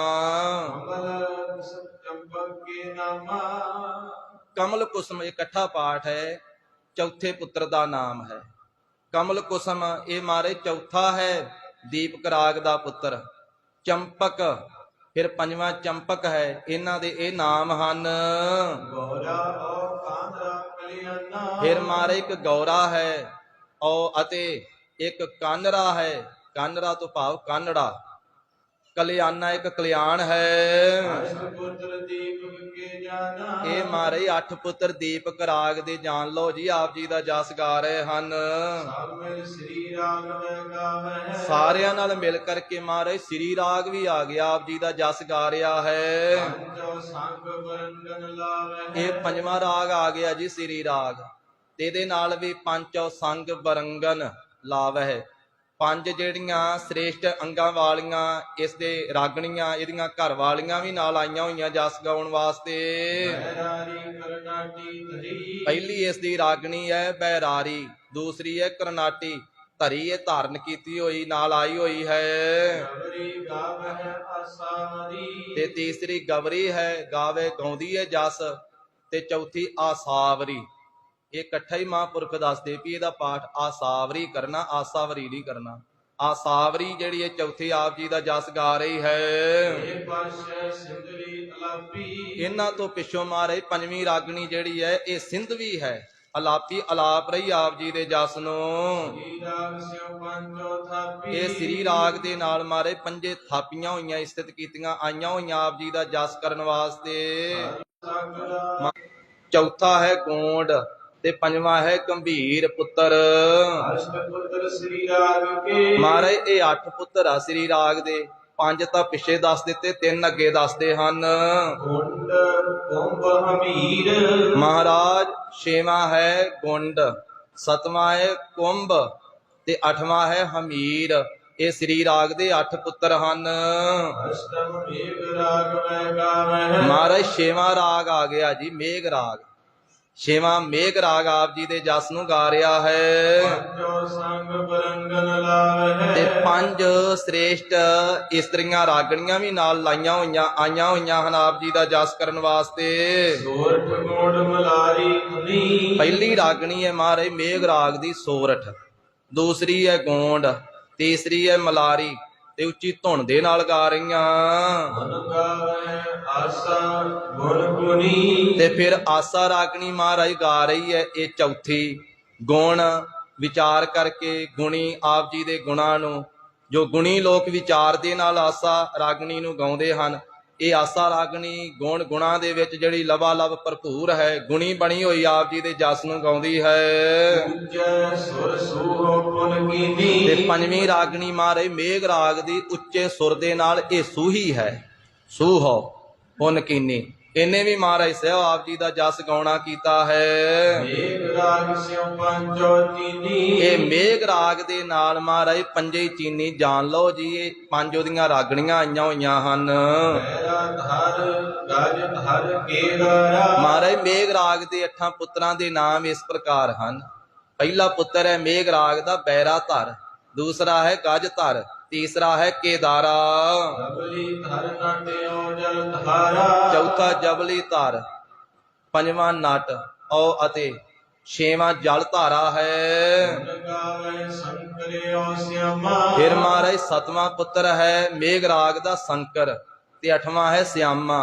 ਇਹ ਆਪ ਜੀ ਦੇ ਜਸ ਨੂੰ 8 ਹੀ ਪੁੱਤਰ ਗਾ ਰਹੇ ਹਨ। ਏਕ ਰਾਗ ਪੁੱਤਰਨ ਕੇ ਨਾਮ ਇਹ ਮਹਾਰਾਜ 6ਵੇਂ ਮੇਘ ਰਾਗ ਦੇ ਪੁੱਤਰਾਂ ਦੇ 8 ਨਾਮ ਹਨ ਜੀ, ਇਹ ਆਪ ਜੀ ਦੇ ਜਸ ਨੂੰ ਗਾ ਰਹੇ ਹਨ। ਅਸ਼ਟ ਰਾਗੇ ਉਨ ਗਾਏ 6 ਰਾਗਾਂ ਨੇ ਉਹਨਾਂ ਨੇ ਮਹਾਰਾਜ ਮਿਲ ਕਰਕੇ ਆਪ ਜੀ ਦੇ ਜਸ ਨੂੰ ਗਾਇਆ ਹੈ। ਸੰਗ ਰਾਗਨੀ ਤੀਸ ਇੱਕ ਇੱਕ ਰਾਗ ਦੇ ਨਾਲ 5 ਰਾਗਣੀਆਂ ਤੇ 6 ਪੰਜਾਤੀ, 6 ਰਾਗ ਵਾ। ਇੱਕ ਇੱਕ ਰਾਗ ਦੀਆਂ 5 ਰਾਗਣੀਆਂ ਵਾ ਤੇ 30 ਬਣ ਗਈਆਂ ਸਾਧ ਸੰਗਤ ਜੀ। ਸੰਗ ਰਾਗਣੀ 30 ਛਿਆਂ ਰਾਗਾਂ ਦੇ ਨਾਲ 30 ਰਾਗਣੀਆਂ ਆਪ ਜੀ ਦੇ ਜਸ ਨੂੰ ਗਾ ਰਹੀਆਂ ਹਨ। ਸਭੈ ਪੁੱਤਰ ਰਾਗਨ ਕੇ ਸਾਰੇ ਪੁੱਤਰ ਜੋ ਛਿਆਂ ਰਾਗਾਂ ਦੇ ਹਨ, ਇੱਕ ਇੱਕ ਰਾਗ ਦੇ 8-8 ਪੁੱਤਰ, ਤੇ ਸਾਰੇ ਪੁੱਤਰ ਛਿਆਂ ਰਾਗਾਂ ਦੇ 18 10 20 18 ਤੇ 10 28 ਤੇ 20 48। ਇਹ ਗਿਣਤੀ ਦੱਸੀ ਸਾਧ ਸੰਗਤ ਜੀ ਅਖੀਰ ਤੇ 18 ਹੈ 10 20 18 18 ਤੇ 10 ਵਿੱਚ ਜੋੜ ਦਈਏ 28 ਤੇ 20 ਹੋਰ ਜੋੜ ਦਈਏ ਵਿੱਚ 48। ਇਹ 48 ਪੁੱਤਰ ਆ ਸਾਰੇ ਛਿਆਂ ਰਾਗਾਂ ਦੇ। 30 ਰਾਗਣੀਆਂ ਵਾ ਤੇ 6 ਰਾਗ ਹਨ, ਤੇ ਸਾਰੀ ਗਿਣਤੀ ਕਰਕੇ ਕਿੰਨੀ ਬਣੇਗੀ ਭਲਾ? 48 ਵਿੱਚ 30 ਰਾਗਣੀਆਂ ਜੋੜ ਗਏ 78 ਬਣ ਗਏ, ਤੇ 78 ਦੇ ਵਿੱਚ 6 ਰਾਗ ਜੋੜ ਦਈਏ ਜਿਹੜੇ ਮੁੱਖ 6 ਰਾਗ ਆ, 84 ਗਿਣਤੀ ਬਣ ਜਾਂਦੀ ਹੈ। ਭਾਈ ਮਣੀ ਸਿੰਘ ਸਾਹਿਬ ਜੀ ਨੇ ਇਹ ਬਚਨ ਲਿਖੇ ਹੋਏ ਆ, ਕਹਿੰਦੇ ਵੀ ਜਿਹੜਾ ਰਾਗਮਾਲਾ ਪੜ੍ਹ ਕੇ ਗੁਰੂ ਕੀ ਬਾਣੀ ਦਾ ਸ੍ਰੀ ਸਹਿਜ ਪਾਠ ਸ੍ਰੀ ਅਖੰਡ ਪਾਠ ਸਾਹਿਬ ਜੀ ਦਾ ਭੋਗ ਪਾਵੇਗਾ, ਉਹਦੀ 84 ਕੱਟੀ ਜਾਵੇ। ਇਹ 84 ਗਿਣਤੀ ਸਾਰੇ ਰਾਗਾਂ ਦੀ ਹੈ। ਰਾਗ ਵੀ ਪਰਮੇਸ਼ਰ ਨੂੰ ਗਾਉਂਦੇ ਆ, ਉਹਦੀ 84 ਕੱਟੀ ਜਾਵੇਗੀ। ਇਸ ਕਰਕੇ ਕਦੀ ਵੀ ਰਾਗ ਮਾਲਾ ਤੋਂ ਬਿਨਾ ਗੁਰੂ ਕੀ ਬਾਣੀ ਦੇ ਭੋਗ ਨਹੀਂ ਪਾਉਣੇ ਚਾਹੀਦੇ। ਕਈ ਲੋਕ ਐਸੀ ਮਨਮਤ ਕਰਦੇ ਹਨ, ਵਿਰਲੇ ਆ, ਬਹੁਤੀ ਤਾਂ ਗੁਰੂ ਕੀ ਸੰਗਤ ਮਹਾਰਾਜ ਸਾਹਿਬ ਜੀ ਦੀ ਇੱਕ ਇੱਕ ਪੰਕਤੀ ਦੇ ਉੱਤੇ ਇੱਕ ਇੱਕ ਅੱਖਰ ਦੇ ਉੱਤੇ ਨਿਸ਼ਚਾ ਰੱਖਦੇ, ਭਰੋਸਾ ਰੱਖਦੇ। ਇਸ ਕਰਕੇ ਬਚਨ ਇਤਿਹਾਸ ਵਿੱਚ ਆਉਂਦੇ ਆ, ਭੋਗ ਪਾਵੇ ਰਾਗਮਾਲਾ ਪੜ੍ਹ ਤਾਂ ਕਿ ਪਾਪ ਜਾਏ ਸਭ ਸੜ। ਜਿਹੜਾ ਰਾਗਮਾਲਾ ਪੜ੍ਹ ਕੇ ਭੋਗ ਪਾਉਂਦਾ ਉਹਦੇ ਸਾਰੇ ਪਾਪ ਸੜ ਜਾਂਦੇ। ਤੇ ਮਹਾਰਾਜ ਨੇ ਵੇਖੋ, ਕਈ ਕਹਿੰਦੇ ਵੀ ਇਹਦੇ ਚੋਂ ਅਰਥ ਕੋਈ ਨਹੀਂ ਜੀ ਮਿਲਦਾ। ਹੁਣ ਇਹਦੇ ਅੰਤਰੀਵੀ ਅਰਥ ਵੀ ਹੈਗੇ ਆ, ਉਹਦੇ ਵਾਸਤੇ ਅੱਧਾ ਪੌਣਾ ਘੰਟਾ ਹੋਰ ਲੱਗ ਜਾਵੇਗਾ। ਫਿਰ ਉਹ ਅੰਤਰੀਵੀ ਅਰਥ ਪਹਿਲੀਆਂ 2 ਪੰਕਤੀਆਂ ਦੇ ਕਰ ਲੈਂਦੇ ਆ। ਜਿਵੇਂ ਆਉਂਦਾ ਬਚਨ ਰਾਗ ਏਕ ਸੰਗ ਪੰਚ ਬਰੰਗਣ, ਮਹਾਂਪੁਰਖਾਂ ਨੇ ਭਿੰਡਰਾਂ ਵਾਲਿਆਂ ਨੇ ਅੰਤਰੀਵੀ ਅਰਥ ਲਿਖੇ ਹੋਏ ਆ। ਜਿਹਨੇ ਸਾਰੇ ਪੜ੍ਹਨੇ ਹੋਣ ਉਹ ਜਪਜੀ ਸਾਹਿਬ, ਰਹਿਰਾ ਸਾਹਿਬ, ਕੀਰਤਨ ਸੋਹਲੇ ਵਾਲੇ ਟੀਕੇ ਵਿੱਚੋਂ ਪੜ੍ਹ ਸਕਦਾ ਹੈ, ਜਾਂ ਗੁਰਬਾਣੀ ਪਾਠ ਦਰਸ਼ਨ ਵਿੱਚੋਂ ਪੜ੍ਹ ਸਕਦਾ, ਜਾਂ ਸ੍ਰੀ ਗੁਰਮੁਖ ਪ੍ਰਕਾਸ਼ ਦੇ ਵਿੱਚੋਂ ਪੜ੍ਹ ਸਕਦਾ। ਮਹਾਂਪੁਰਖਾਂ ਨੇ ਆਪ ਵੀ ਕੀਤੇ ਹੋਏ ਹਨ। ਰਾਗ ਏਕ, ਜਦੋਂ ਇੱਕ ਪਰਮੇਸ਼ਰ ਦੇ ਨਾਲ ਰਾਗ ਪ੍ਰੇਮ ਕਰੀਏ ਨਾ, ਸੰਗ ਪੰਚ ਬਰੰਗਣ, ਜਿਹੜੀਆਂ 5 ਸਾਡੀਆਂ ਗਿਆਨ ਇੰਦਰੀਆਂ ਇਹ ਬਰ ਸ੍ਰੇਸ਼ਟ ਹੋ ਜਾਂਦੀਆਂ। ਫਿਰ ਇਹ ਅੱਖਾਂ, ਇਹ ਕੰਨ, ਇਹ ਰਸਨਾ, ਇਹ ਤਵਚਾ, ਇਹ ਸਾਰੇ ਸ੍ਰੇਸ਼ਟ ਹੋ ਜਾਂਦੇ। ਅੰਤਰ ਗੁਰ ਆਰਾਧਨਾ, ਜਿਹਵਾ ਜਪ ਗੁਰ ਨਾਉ, ਨੇਤਰੀ ਸਤਿਗੁਰ ਪੇਖਣਾ, ਸ਼੍ਰਵਣੀ ਸੁਣਨਾ ਗੁਰ ਨਾਉ। ਰਾਗ ਏਕ ਸੰਗ ਪੰਚ ਬਰੰਗਣ, ਸੰਗ ਅਲਪ ਹੈ ਆਠੋ ਨੰਦਨ। ਕਹਿੰਦੇ ਵੀ ਉਸ ਪਰਮੇਸ਼ਰ ਦਾ ਜਸ ਕੌਣ ਕੌਣ ਕਰ ਰਹੇ ਹਨ? ਤਾਂ ਇਹ ਦੂਸਰੇ ਅਰਥ ਵਿੱਚ ਫਿਰ ਕੀਤਾ ਹੈ ਵੀ ਜਿਸ ਦਾ ਇਹ ਸਾਰਾ ਹੀ ਜਗਤ ਪੈਦਾ ਕੀਤਾ ਹੋਇਆ ਪਰਮੇਸ਼ਰ ਦਾ ਪੁੱਤਰ ਰੂਪ ਹੈ ਨਾ, ਸਾਰਾ ਸੰਸਾਰ ਇਹਦਾ ਪਿਤਾ ਹੈ। ਤਾਂ ਉਸ ਪਰਮੇਸ਼ਰ ਦਾ ਜਸ ਅੱਠੇ ਪੈਰ ਹੀ ਸੰਗ ਸਤ ਸੰਗਤ ਵਿੱਚ ਅਲਾਪਿਆ ਜਾਂਦਾ ਹੈ। ਸੰਗ ਅਲਾਪੈ ਆਠੋ ਨੰਦਨ। ਸਤ ਸੰਗਤ ਦੇ ਵਿੱਚ ਜੋ ਵਾਹਿਗੁਰੂ ਦੇ ਪੁੱਤਰ ਆ ਨਾ, ਸੰਤ ਜਨ, ਭਗਤ ਜਨ, ਉਹ ਅੱਠੇ ਪੈਰ ਪਰਮੇਸ਼ਰ ਦਾ ਜਸ ਗਾਉਂਦੇ। ਇਸ ਤਰੀਕੇ ਦੇ ਨਾਲ ਅੰਤਰੀਵੀ ਅਰਥ ਵੀ ਮਹਾਂਪੁਰਖਾਂ ਨੇ ਕੀਤੇ ਹਨ। ਤੋ ਸਤਿਗੁਰੂ ਗਰੀਬ ਨਵਾਜ ਸਾਹਿਬ ਜੀ ਨੇ ਕਿਰਪਾ ਕੀਤੀ। ਸਾਧ ਸੰਗਤ ਜੀ, ਮਹਾਰਾਜ ਸਾਹਿਬ ਜੀ ਨੇ ਰਹਿਮਤ ਕੀਤੀ ਹੈ। ਗੁਰੂ ਕੀ ਬਾਣੀ ਅਗਾਧ ਬੋਧ ਹੈ, ਵਿਚਾਰ ਕਰਦਿਆਂ ਭੁੱਲਾਂ ਹੋਣੀਆਂ ਸੁਭਾਵਿਕ ਹਨ। ਸਤਿਗੁਰੂ ਜੀ ਦਾ ਪਵਿੱਤਰ ਉਪਦੇਸ਼, ਗੁਰੂ ਕੀ ਅੰਮ੍ਰਿਤ ਬਾਣੀ ਸਾਡੇ ਸਾਰਿਆਂ ਦੇ ਹਿਰਦੇ ਵਸੇ।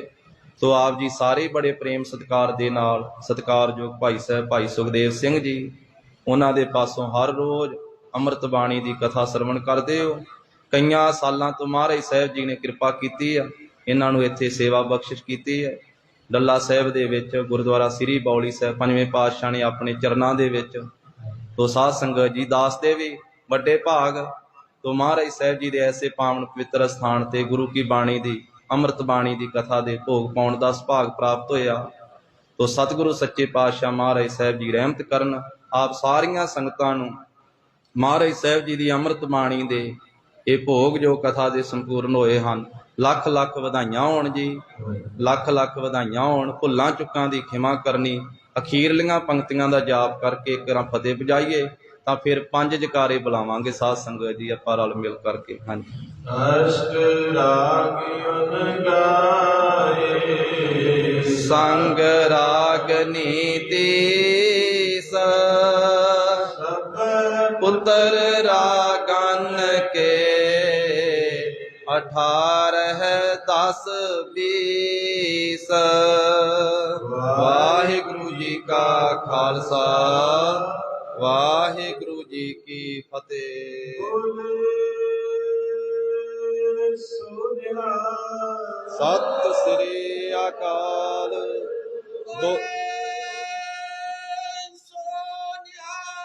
सत श्री अकाल।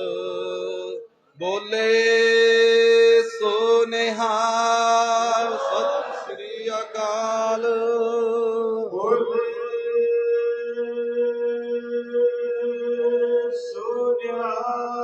सत श्री अकाल। सत श्री अकाल। ਗਿਆਨੀ ਕਰਨਜੀਤ ਸਿੰਘ ਜੀ ਗੁਰਦੁਆਰਾ ਸ੍ਰੀ ਭੇਸ ਸਾਹਿਬ ਗੁਰੂ ਨਾਨਕ ਸਾਹਿਬ ਮਹਾਰਾਜ ਜੀ ਗੋਦੀ ਦੇ ਸ਼ਿੰਗਾਰ।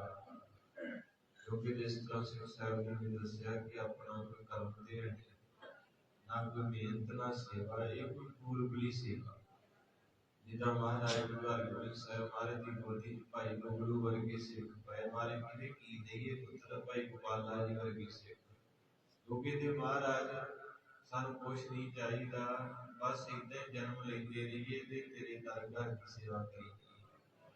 ਆਪਾਂ ਕਿਤੇ ਪਿਛਲੀ ਕੋਈ ਸੇਵਾ ਕੀਤੀ ਹੈ ਜਿਹੜਾ ਮਹਾਰਾਜ ਨੂੰ ਆਪਾਂ ਨੇ ਇਹਨਾਂ ਤਖਤਾਂ ਦੇ ਉੱਤੇ ਪਿਆਰ ਦੇ ਨਾਲ ਪ੍ਰੇਮ ਦੇ ਨਾਲ ਆਪਣੀ ਚਾਬੀ ਫੜਾਈ ਆ। ਮਹਾਰਾਜ ਦਾ ਕੋਟੀ ਕੋਟ ਸ਼ੁਕਰ ਸੰਗਤਾਂ ਦਾ ਜਿਹਨਾਂ ਬੇਨਤੀ ਪ੍ਰਵਾਨ ਕੀਤੀ ਹੈ।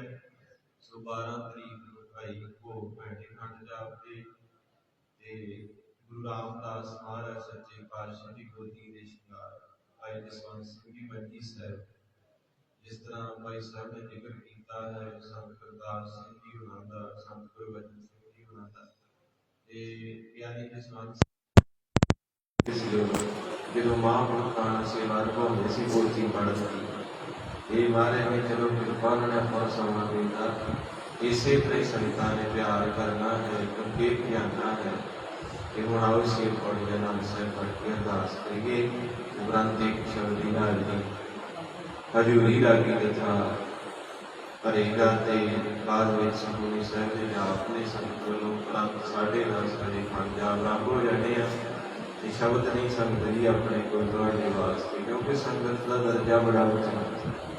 ਗੁਰੂ ਅਰਜਨ ਸਾਹਿਬ ਆਪੋ ਜੀ ਸੰਗਤ ਦੇ ਜੋੜਿਆਂ 'ਚ ਪੈ ਗਏ ਸੀ, ਸੰਗਤ ਦੇ ਜੀਵਨ ਸੀ ਡੁੰਗਰੀ ਕਿਰਪਾ ਕੇ ਸਜੇ ਹੋ। ਬਹੁਤ ਬਹੁਤ ਧੰਨਵਾਦ ਸੁਣਦੇ ਆਪ ਜੀਆਂ ਨੂੰ ਬੇਨਤੀ ਕੀਤੀ। ਆਪ ਜੀ ਸਿੰਘ ਸਾਹਿਬ ਨੂੰ ਪਿਆਰ ਹੁੰਦਾ ਸੀ ਸੰਗਤੀਆਂ ਦੇ ਕੀ ਸੰਗਦੇ ਆਪਾਂ ਸਭ ਤੋਂ ਵੱਡਾ ਦਾਤਾ ਆਪਣੇ ਕੋਲ ਹੈ। ਸੋ ਗੁਰੂ ਸਾਹਿਬ ਮਿਹਰ ਕਰਨ। ਵਾਹਿਗੁਰੂ ਜੀ ਕਾ ਖਾਲਸਾ।